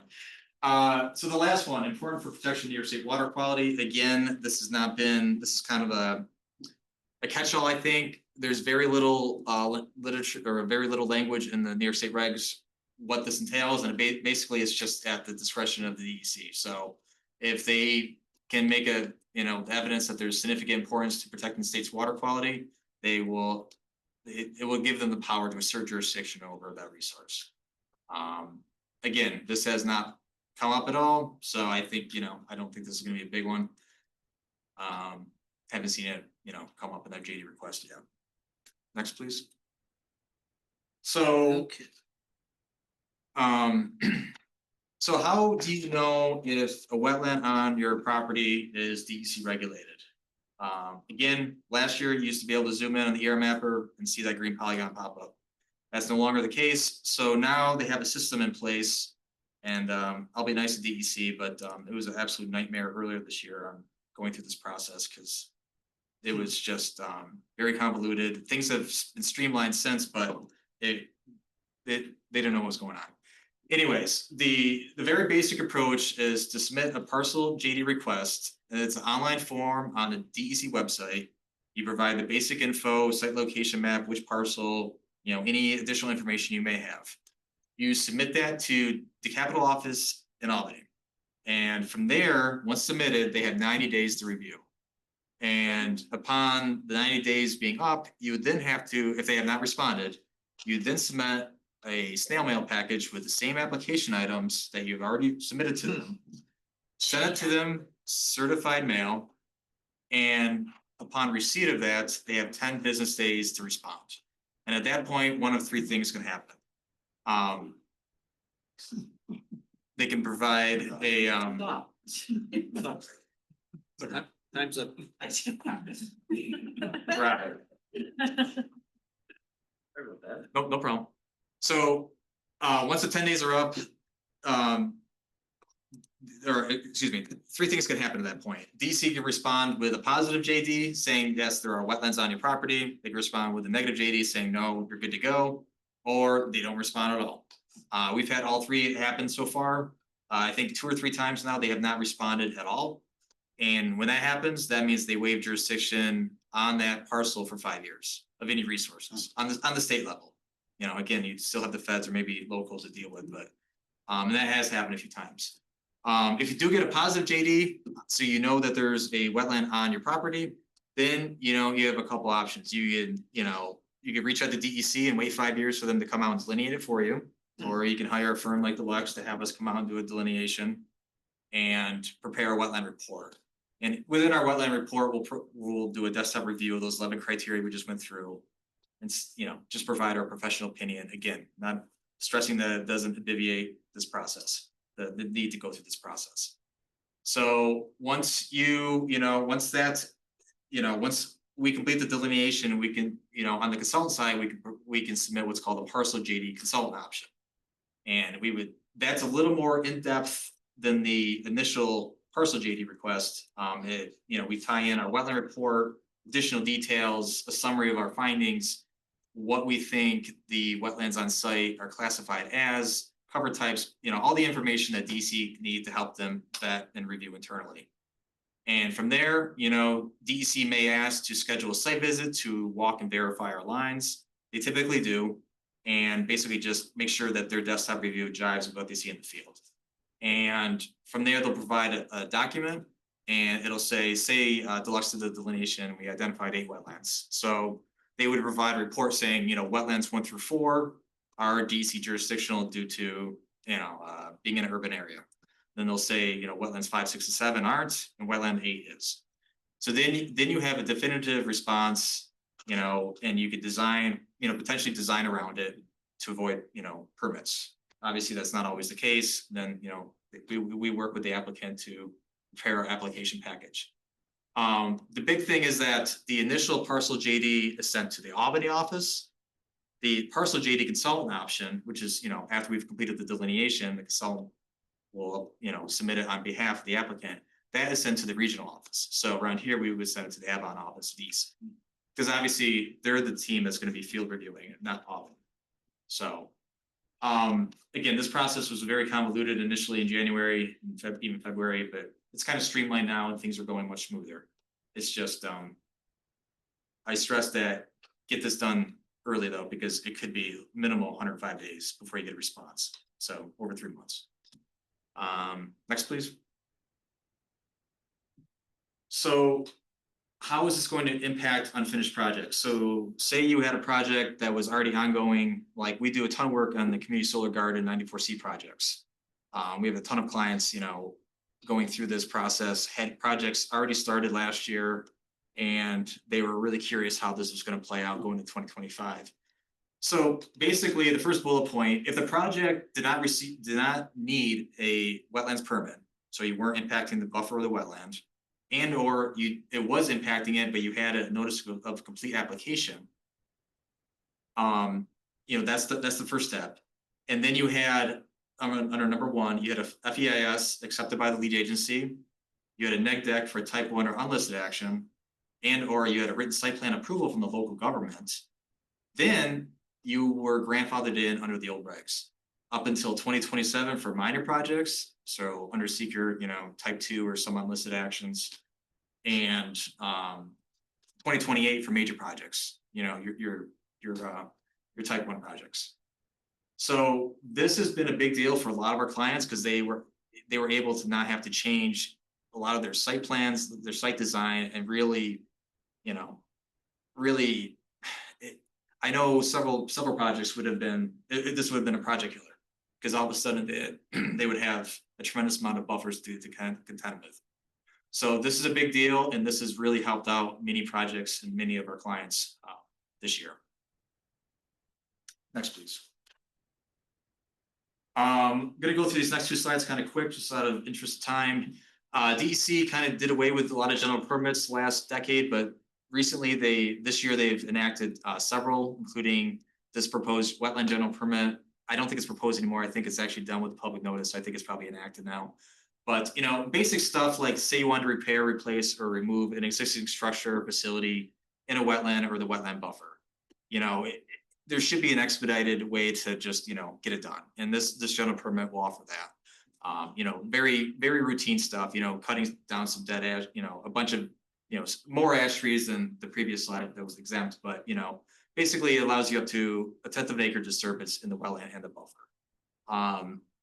Next, please. And in this following slide as well, you have a bunch of new GPs. This top one, you know, we kind of worked with NICEA and the DEC to try to get that implemented.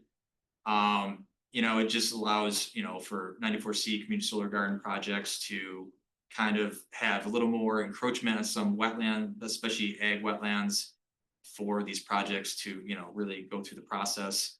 You know, things like natural gas and electric utility right-of-way maintenance, I mean, that's a no-brainer. I mean, the right-of-ways are there, they need maintenance performed on a, you know, semi-annual, annual basis, and there should be a way to kind of expedite the permitting process. I think most of these are probably enacted now because they were going through the public notice comment over the summer. Next, please. The last big change is starting in January 1st, 2028, is that the 5 hectare, the 12.4 acres automatic threshold will be reduced to 7.4. A lot of people were freaking out about this too, but honestly, the more I've worked on this with these new features or the regulations this year, I don't think it's going to be that big of a deal because the 11 new criteria are already grabbing all these smaller wetlands anyways. So, you know, I think, you know, initially it was like, ooh, wow, that's gonna be a big change, but the 11 new criteria are already doubling, if not, you know, probably 2.5 times the amount of wetlands that DC now has jurisdiction over in the state. So that will start January 1st, 2028. But again, I think the 11 new criteria are already kind of encompassing that threshold anyways. Next, please. So obviously, the folks, today's talk was, you know, on the state side.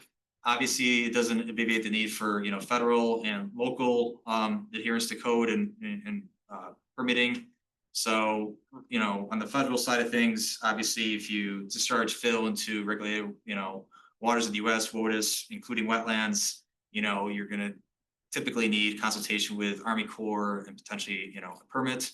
Same thing, you know, placing fill below the ordinary high water mark on, you know, water courses and water bodies under section 10. The regulations on the federal side, it's been crazy. It's been a crazy year. The WOTUS definition continues to evolve with every change in the executive office, and it's going to change again at the end of this year. It's definitely been keeping us on our toes, as well as the state regulations changing this year as well. Back in January, when we did some earlier presentations, we were really curious as to how this was going to play out on the local level. Many municipalities, you know, cite the state regulated freshwater wetlands map.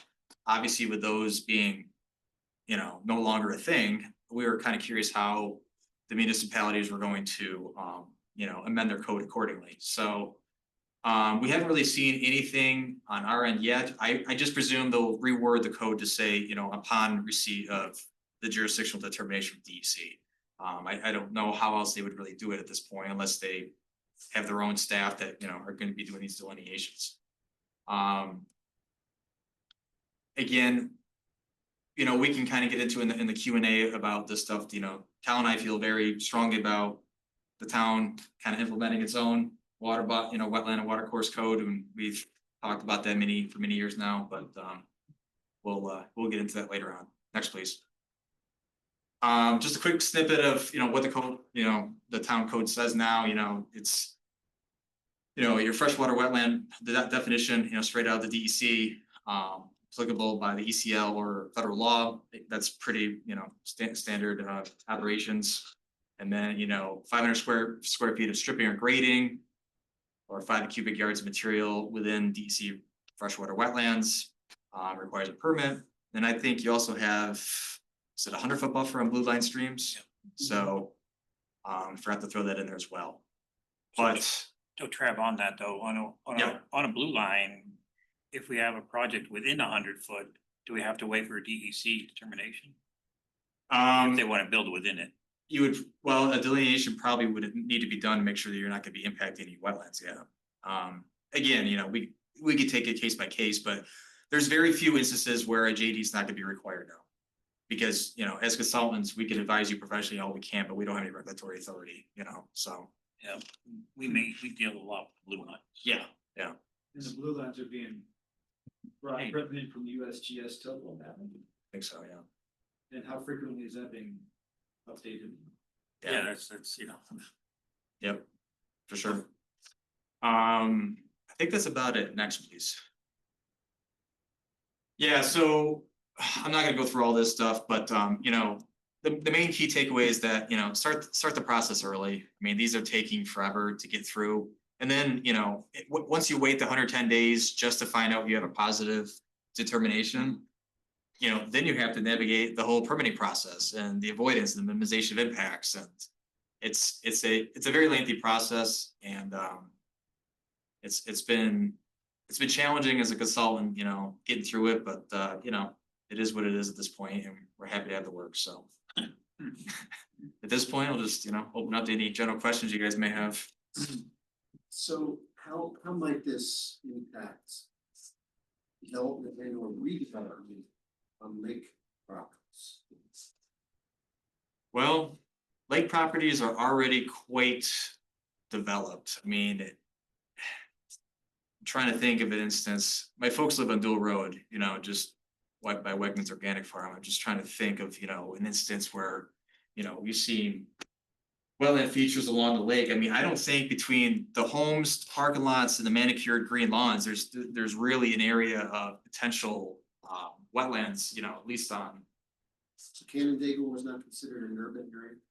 Canandaigua is, I think the urban area extends down to 332. I would have to look. Yeah. I think it comes down to 332. I think Cobblestone Creek is. Yeah, I would have to double check that. But yeah, I mean, obviously, these new regulations, I mean, you have 11 new criteria. If there is a wetland there, it's likely gonna be DC jurisdictional, you know. There's very few instances where I don't think how they can't apply one of these 11, you know, so. So really for us, it's a matter of making sure they have that, or if they've asked for that. And you know, if you guys get landowners with questions, you know, we're, you know, feel free to give, you know, spread our information. We're happy to talk to them.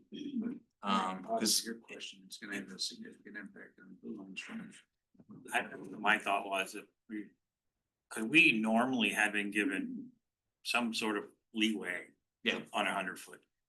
That's what I learned, if we're gonna have to wait for a determination, from the DEC on them now. I mean, how do you do it now? Do you not have a delineation performed at all? In the past, we had just said, oh, well, geez, you're within 20 feet of the blue line, but you're right at the lake. Yeah. So it was, we received a waiver, I think, actually from zoning. Yeah. From that, Yes. and before we could rule on it. Yeah.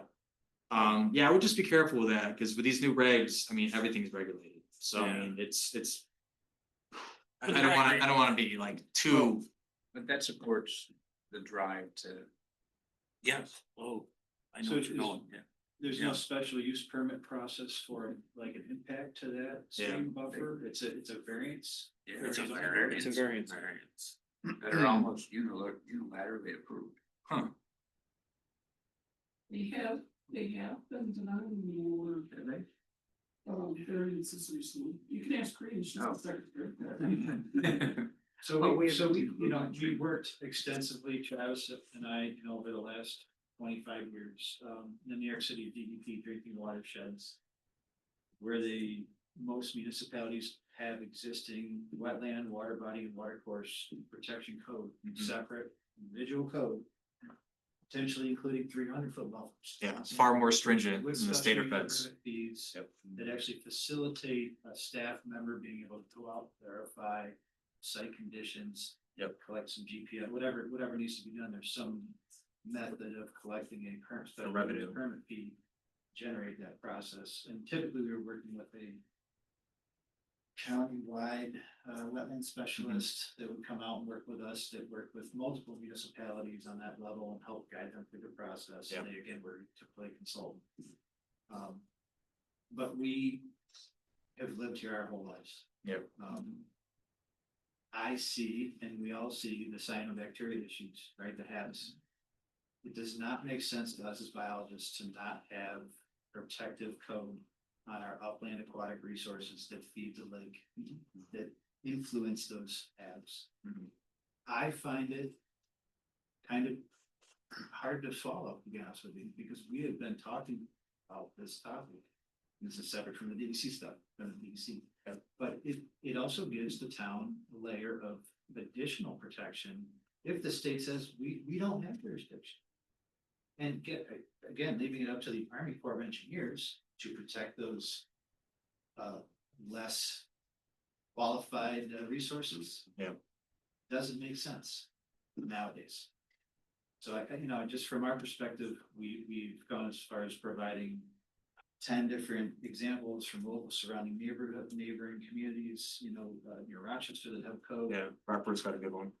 We're willing to help volunteer time and effort, you know, we've gone in and done lunch and learns with MRB group to make sure that MRB group is up to date on code, right, on the new wetland regs before it all started. Yeah. But just whether it's local code, state code, federal regulation, this is all we do. We're an ecological consulting firm, and that's why we exist. Yep. Is the old, excuse me, the old concept of mitigation, 2-for-1. Is that going away? If you develop in a wetland, you have to mitigate it with twice the amount of area. So there's several things before we even get to that. So mitigation is last resort. The Army Corps and DC always want to see you avoid avoidance of, you know, impacts first. And then you have to do a full alternatives analysis, showing the avoidance, showing you minimize the impacts, and then mitigation is last case resort. DEC prefers on-site mitigation. The Army Corps on the federal level wants you to buy in lieu fee credits. from a wetland bank, from a wetland credit bank. I'm dealing with a couple of projects on this today, and DEC, the ratio is up to, you know, the regulatory agency. Typically, if it's, you know, marsh, it's 2-1, if it's forested, it's 3-1. So shrub, forested is typically deemed the highest, is what, you know, I heard that in the call today. So yeah, and again, just even get to the mitigation point, you'd have to go through the permitting process and the full alternatives analysis to even get to that point. That's worst case, and DC and the Army Corps pushed the previous two, you know, pretty hard. But yeah, it's certainly, you know, an option. It's just you gotta get to that point. I know, highway projects interchanges. You know, they go through wetlands and then they Yeah. do provide mitigation, but Yep. how they get that approval, how quick they get it. Yeah, I mean, some counties, municipalities have MOUs with the state, you know. So I know that kind of plays into it, but again, this was before the new regs came out, so I don't know how they're reworking all that. I presume they'll figure out, you know, a game plan, so.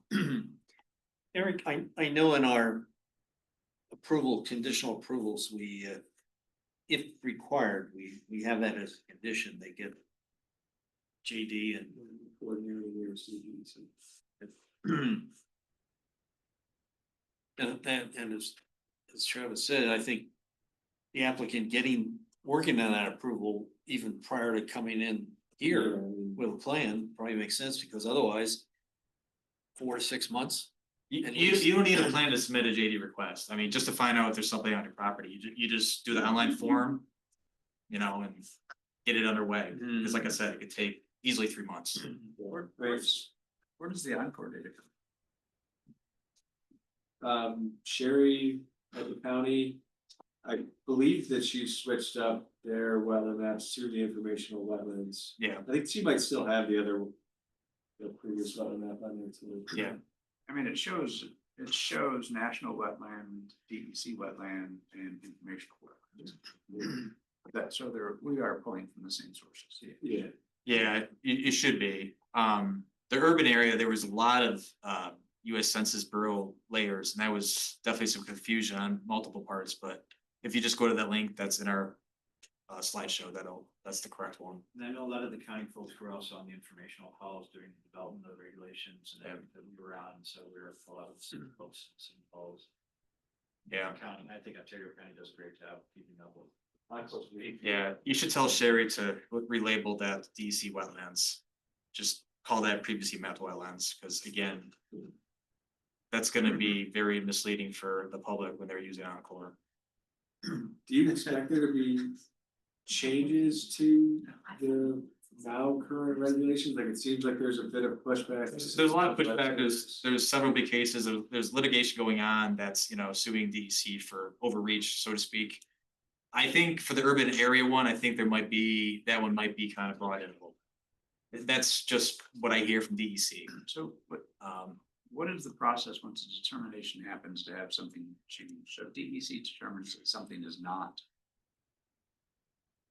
I'm sorry, say that again? We have had a couple of properties, at least in the past 4 years, that indicated that there may have been a wetland present. Okay. Goes through the delineation process of some kind. Yep. And then it's determined not to have been, or whatever the 2-for-1, 3-for-1 deal or whatever is made.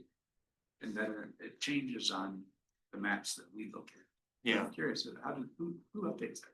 Well, the maps that you see, the NWI mapper, and these are just for guidance only. They're just based off historical, you know, mapping that are ancient. They're way out of date. NWI maps were developed by Water- West Fish and Wildlife Service to manage waterfowl habitat. And then were reinterpreted into a regulatory wetland Yeah. mapping system. Right. It's never been the case. Yeah. It's an informational tool like always. Yeah. Nobody's really updating anything. Yeah, no, I mean, so if Deluxe goes out and does a delineation tomorrow, our delineation is good for 5 years in the regulatory eyes. A lot can happen in 5 Then years. you've got a piece of paper that says that it's not, it is or isn't, That's but nothing changes in these maps. Even if the maps change, I'd go back to the one slide that basically said, if you have these already for your project, then you're good and you're grandfathered. If Yeah. you're not, then it changes. Yeah, I mean, I've been on DC for 15 years because, you know, all the environmental consultants submitting our wetland reports and GIS shapefiles of our wetlands, why have they not implemented that? Cause they have field reviewed most of these. I've been on the Army Corps in DC for that, you know, I've been doing this almost 25 years. Why they don't do that, I don't know. And I bet you if they accumulated all that data, they would have. Oh, very- they would have such a refined resource. I mean, I put them on the job. All that data. But then again, they can't call me back for a week, so that's probably why. They're certainly getting more accurate with, you know, multispectral imagery, high resolution satellites, drones. Yep. AI-driven software. You know, I'd say the tools at your fingertips now are greater than they've ever been. From a planning board perspective, I mean, I'm running for town board, East Bloomfield, I help the planning board all the time with all types of things in East Bloomfield. Just understanding that the regs have changed and that there's new mapping, that, you know, what things mean as a planning board and what they should, there's a new process to potentially go through that. Yep. Even a lot of the engineering clients that we have who don't even know, sometimes the regs have changed. Yep. They're still stuck on a tenth of an acre, everything a tenth of an acre, this and a tenth of an acre that, where like, you gotta get that out of your head. Yeah. That was 25 years Yeah. ago. I think there was a minute ago that you should start with the JD, like before the application even comes in. Yeah, you can submit a parcel JD just with a basic site location map, like, I want this parcel reviewed, what you got? If the planning board makes it a point to ask all the applicants to come in, have you done this? Then the engineering firms that work with the town frequently will get it in their head and have them start doing that too. Yeah. And so it's not kind of after the fact. It's like similar with the zoning board. You know, Kristen knows that the zoning board's gonna deny an application, she's gonna tell them, they're probably gonna deny this application, or you should do this or that to support them. Right. They'll start to learn that, it becomes practice of working here in the town. You can't make them really, Right. but they should know to do that. It'll save a lot of time and money up front. It'll take them a half an hour to do it online. Oh, is that true that we can't do that? Listen, I mean, we keep talking about all these other guidelines and things that we want to execute to. You know, why can't we say those 11 steps must be met before you, you change the code. that's what I'm saying. So we can do it. Yeah. And we should. Has there been any discussion about implementing local code for wetlands or water courses or water bodies? I mean, we've Working on. we talked to lots of people. Wow. Yeah, we've been in here a few times. I've been talking. talking for 15 years to the town, to the That's right. city, to watershed. Again, we've been doing this a long time. Yeah. And it continues, has continued to occur earlier and earlier in the seasons and, you know, more devastation to tourism and people's questions, concerns. My main statement to the board, to the planning board is we work for about 400 plus engineering firms nationally right now. Most of them come to us last minute after they've already spent a bunch of money on survey, architectural design, so engineering, and then they say, oh, there's a wetland next to the building. But it's not. Whoops, and then come to find out, hey, it's DC jurisdictional, and you got a buffer, now you're backtracking out of the property, and you don't know where to go. Yeah. It Yep. should be done so much earlier in the process, and that's what we always try to tell our clients, like, don't spend a bunch of money surveying, engineering, et cetera, if you don't even know you can build an application. Yep. Without a bunch of encumbrances. Around here, if it's cheap land, it's because it's wet. Where's that? There's no cheap land anymore. Nope. And if it is cheaper, it's probably because it's undeveloped. Cream of the crop. It's good hunting though. Yeah, yeah. We've talked about buying some. Alrighty. Well, thank you for You're welcome. coming out, Thank you. spending your evening with us. We Yep. appreciate your time. Yeah, my contact info. Very informative. And again, I live in East Bloomfield, Travis lives in Canandaigua, anytime, any questions, concerns, information you need from us, we're happy to help.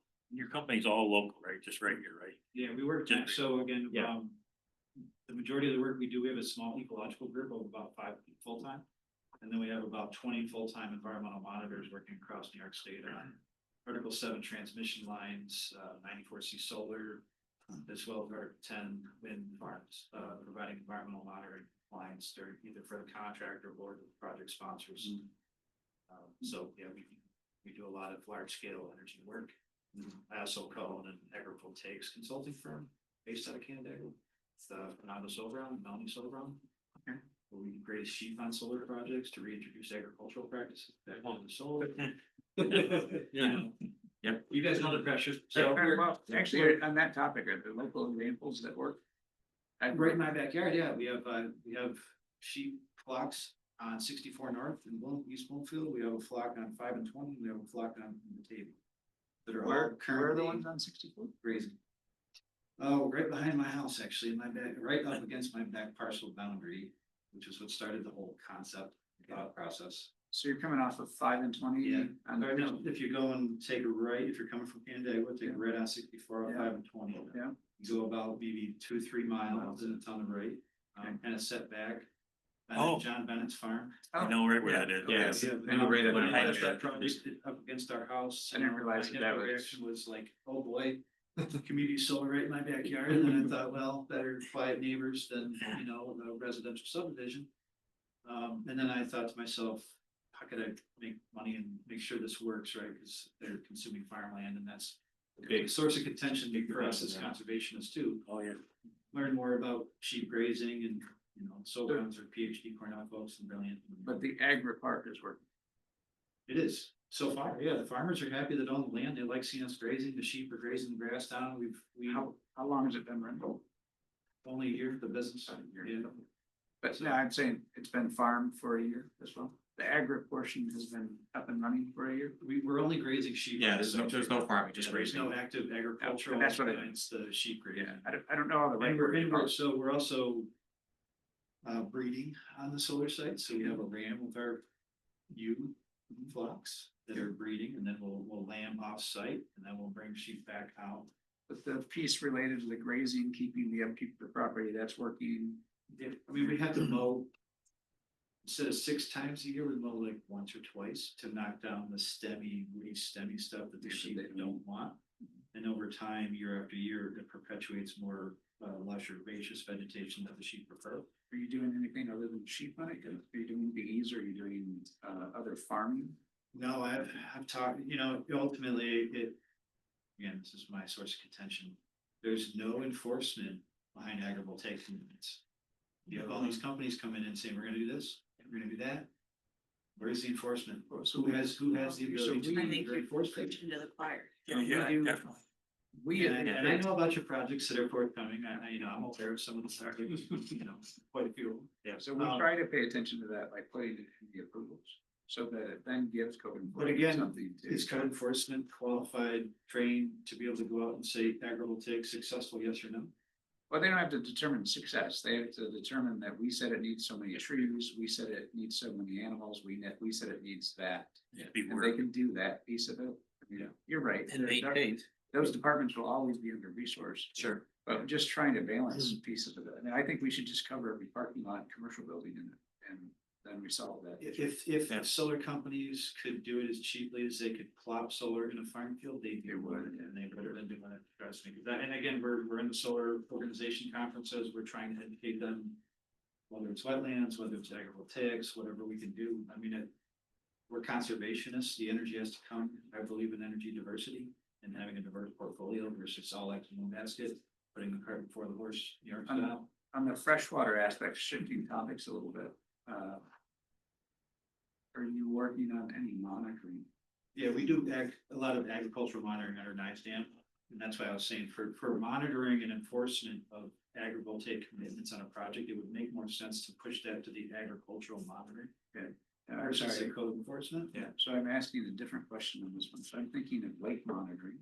Because you talk a lot about the haves. Yep. And my concerns are environmental, but they're primarily focused in around that asset, right? That lake as an asset. Sure. It's a big one. The community certainly wants to continue to develop that and gain greater access.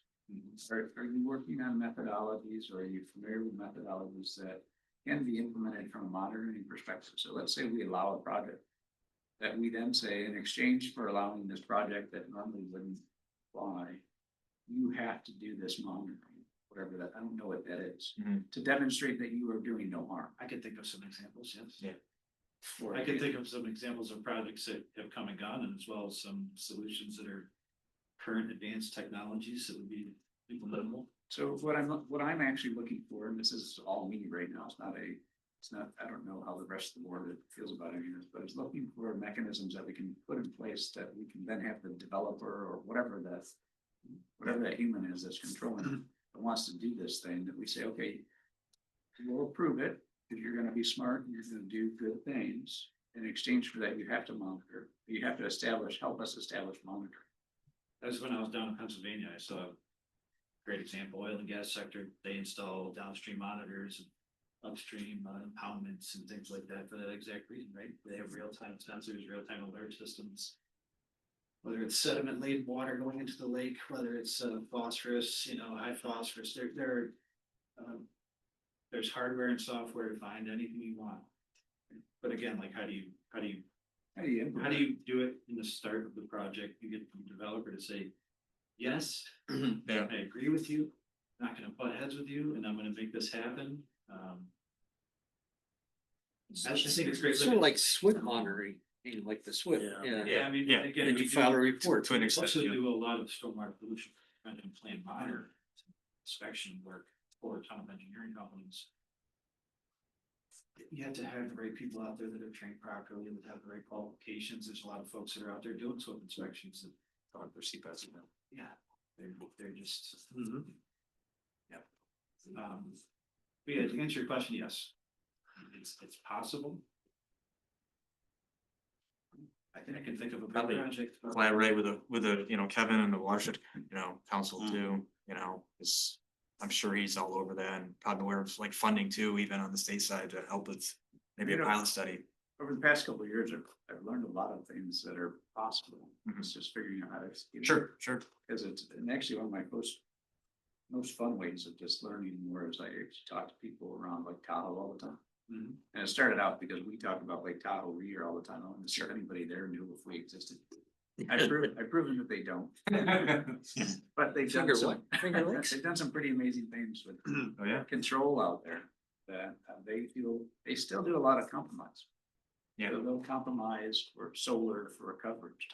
Okay. And then make sure that people put in, but they also put an entire stormwater control system. I'm sure. Because they got 3 states support together. Right. So there's things that they can do that we're not set up to do yet. We can't get 7 municipalities to agree yet. So, let alone 3 states. I think a great start would be to get the municipalities contiguous to Canandaigua Lake to have at least the same municipal code for protecting the upland resources of the Feed Lake. I think that makes complete sense to me. And there is activity around them and getting them fully there. I don't know what that's gonna take. Special use permit fees help, because I know a lot of municipalities that just passed their resolution on the 2% tax cap, exceeding the tax cap, and I'm not saying revenue, but I'm saying a Helps out system, that. a self-supportive system. Yeah. That helps monitor and enforce. And that's why we all live here, the resources, the lake, the beauty, Some of us just grew up here and never could figure out how to get out. Now, this is one of the best places to live. Can't beat it. Okay, Thank well, you. thank you, folks. Bob, thanks for Thanks. bringing them to our attention. Yep. Appreciate your time. Thank you. Take care. Very well. How much I said hi, it was so great. Oh, thank you. Take care. See you, Drive. See you guys. Okay, last item of business is, Kim did send out the training spreadsheets and, Kim, you gotta let her know that, you went to Cooperstown.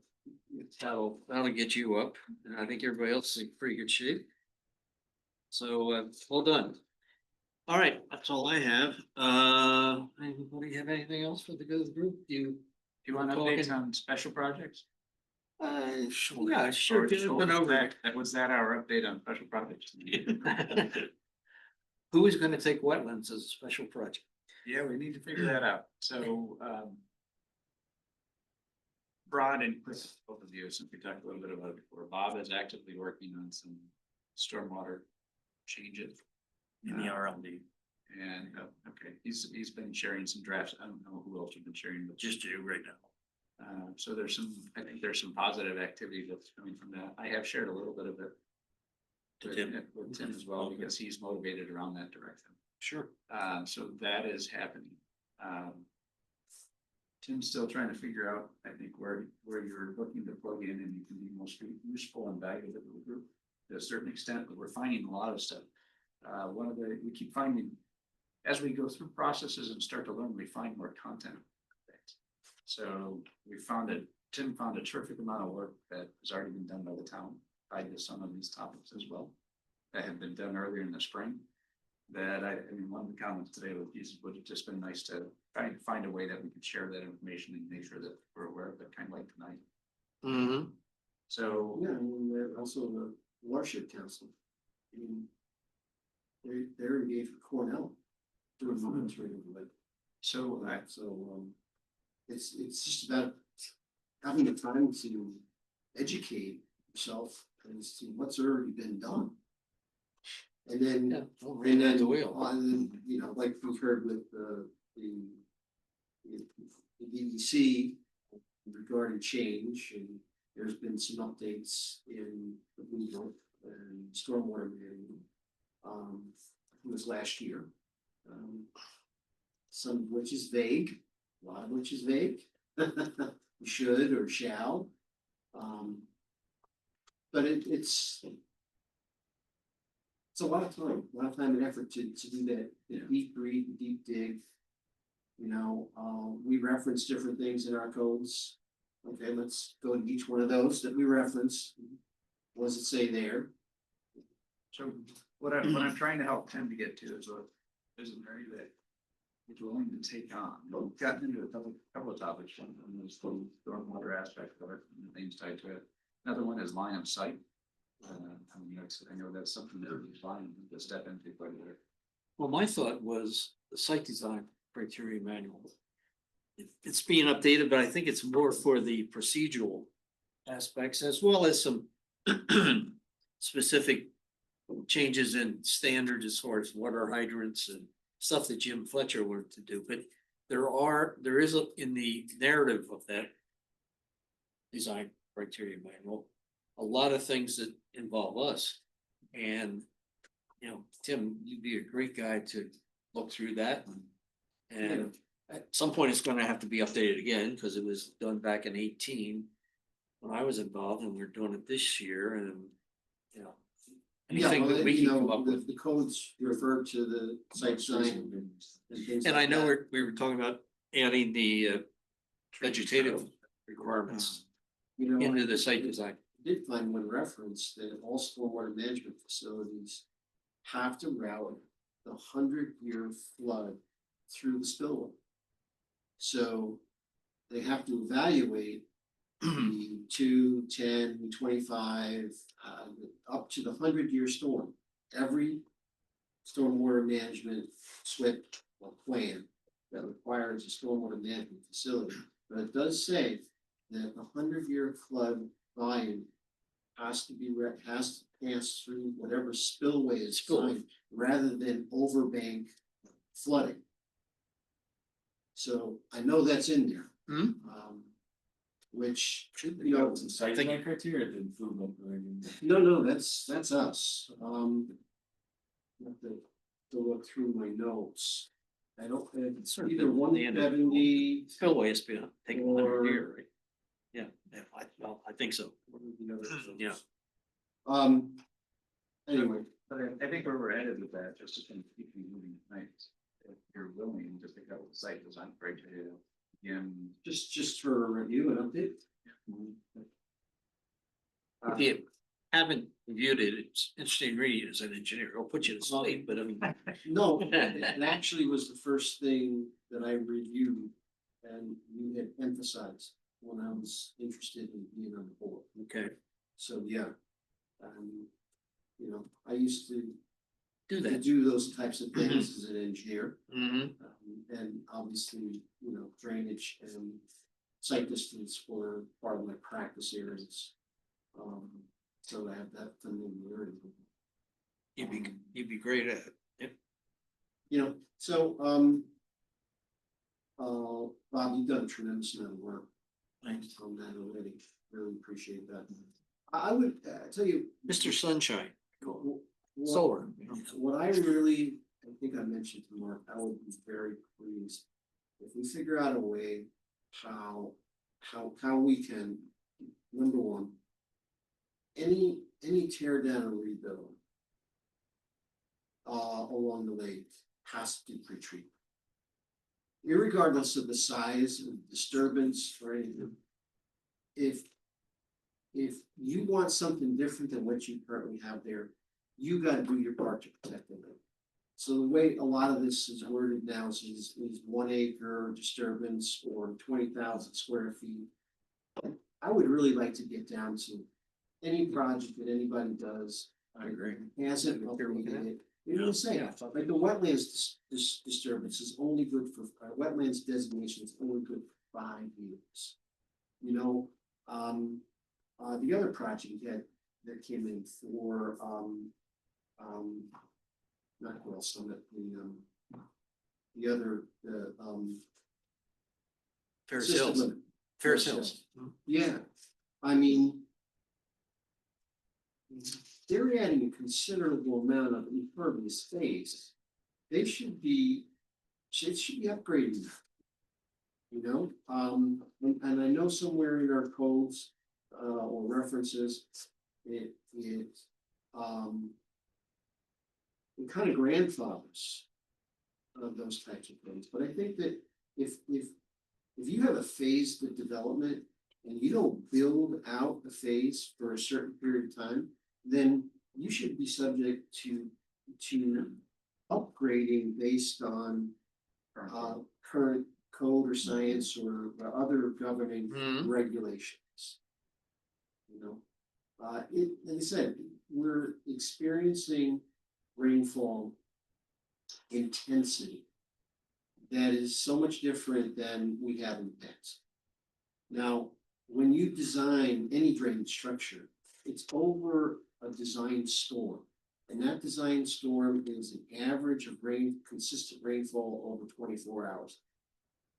That rarely ever happens. So even DEC in their upgrades, they talk about extreme storms. All they really talk about is the 100-year storm. They don't talk about the 6 inches of rainfall we got in 3 hours at Sucker, on the Sucker Brook flooding again in 2023. You know, they estimated that was the 1,000-year storm. Good, we're done.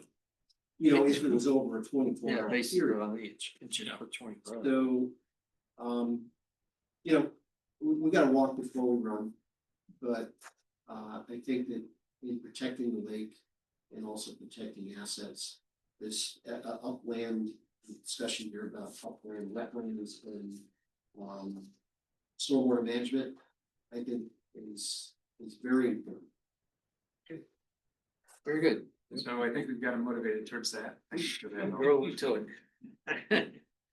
I've been focused in, I've shifted a little bit to, as I think most of you know, I've done a review, kind of looked at the comp plan again and said, what are we supposed to be working on?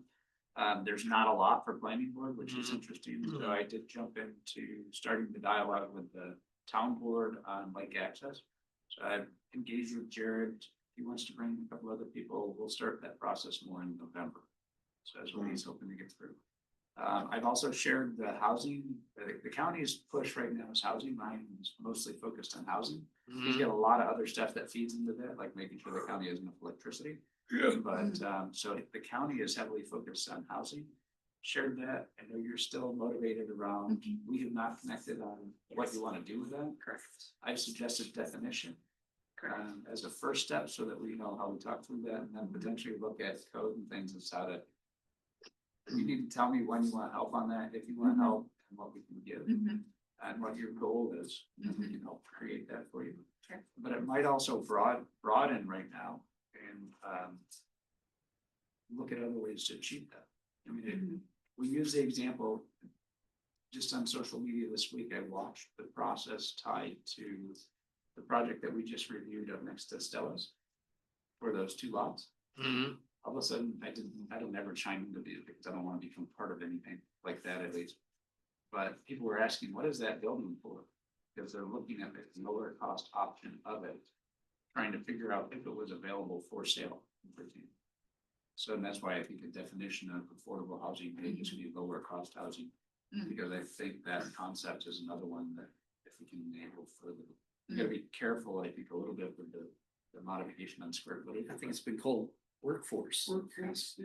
Yeah, And that's that's, for the people who work in the town that they can afford to live there. yeah, I spent I spent about an hour and a half on the phone with Ryan Davis last week on Teams with him, just talking about that concept because I think his approach is an interesting one, that he's approaching the growth of the county as a workforce. He's like, I'm not gonna, I'm paraphrasing for him, and I hope I'm not getting it wrong, because I'm not representing him. But the strategy that I heard was, he's looking at it and saying, I'll bring the people and the businesses will come, instead of many counties and townships looking at bringing the businesses. Hope that people. And hope that people come. So I think his strategy, if that is his strategy, it's reasonable. But at my time, your housing desire as well. Because I think the actual subsidized housing, which is, we have a conflict locally that affordable housing often means subsidized housing, which it's really the secondary market that determines that. It's a vicious spin that it's subsidized for a moment and then market rate on a secondary market. Well, let me know when you want help on that, when you want to engage and let me know that, and we'll try to get you some resources. Aside from that, I know we talked about it, and I think with the change in staffing right now, not knowing what's coming next, there's gonna be a bunch of work that ties into just supporting things that we have to continue to do in the meantime. I know that that's a focus for you, Chuck. Yeah, that'll be that in the committee. But even picking up on like the tree and bushes things, I fully support if we have to choose somebody else's. But execute on. So I'm happy to help with those types of things too. Very good. Because we need to start thinking about the comp plan before all that will go into. We have to start reading. Oh, the town board? Oh, is how we're doing, what we're doing to meet the count. Our annual. Yeah, that before. Yes. Okay, It's Chuck's job, that's what it's. yeah, tell me what you're doing. Yeah, I'll write it up. On the comp plan, we are also, the planning board secondary. If you look at the action items, we're involved, and maybe some of the secondary items too, but. Well, no, that's what I really started doing. I mean, we are Yeah. primary on lake access, for example. There were two things that we are primary on that we're already working on. And one of the reasons back in 18 that I was involved with the site design manual was to ensure that the complete streets and accessibility was in there. And that was one of the things we did. Well, it's there. We just need to decide we're going to enforce it. And how do you get, And require it. implement it, right? Okay, anything else for the good of the group? Oh, Check. motion to adjourn at 8:17. Okay, good meeting. Sure, on action items.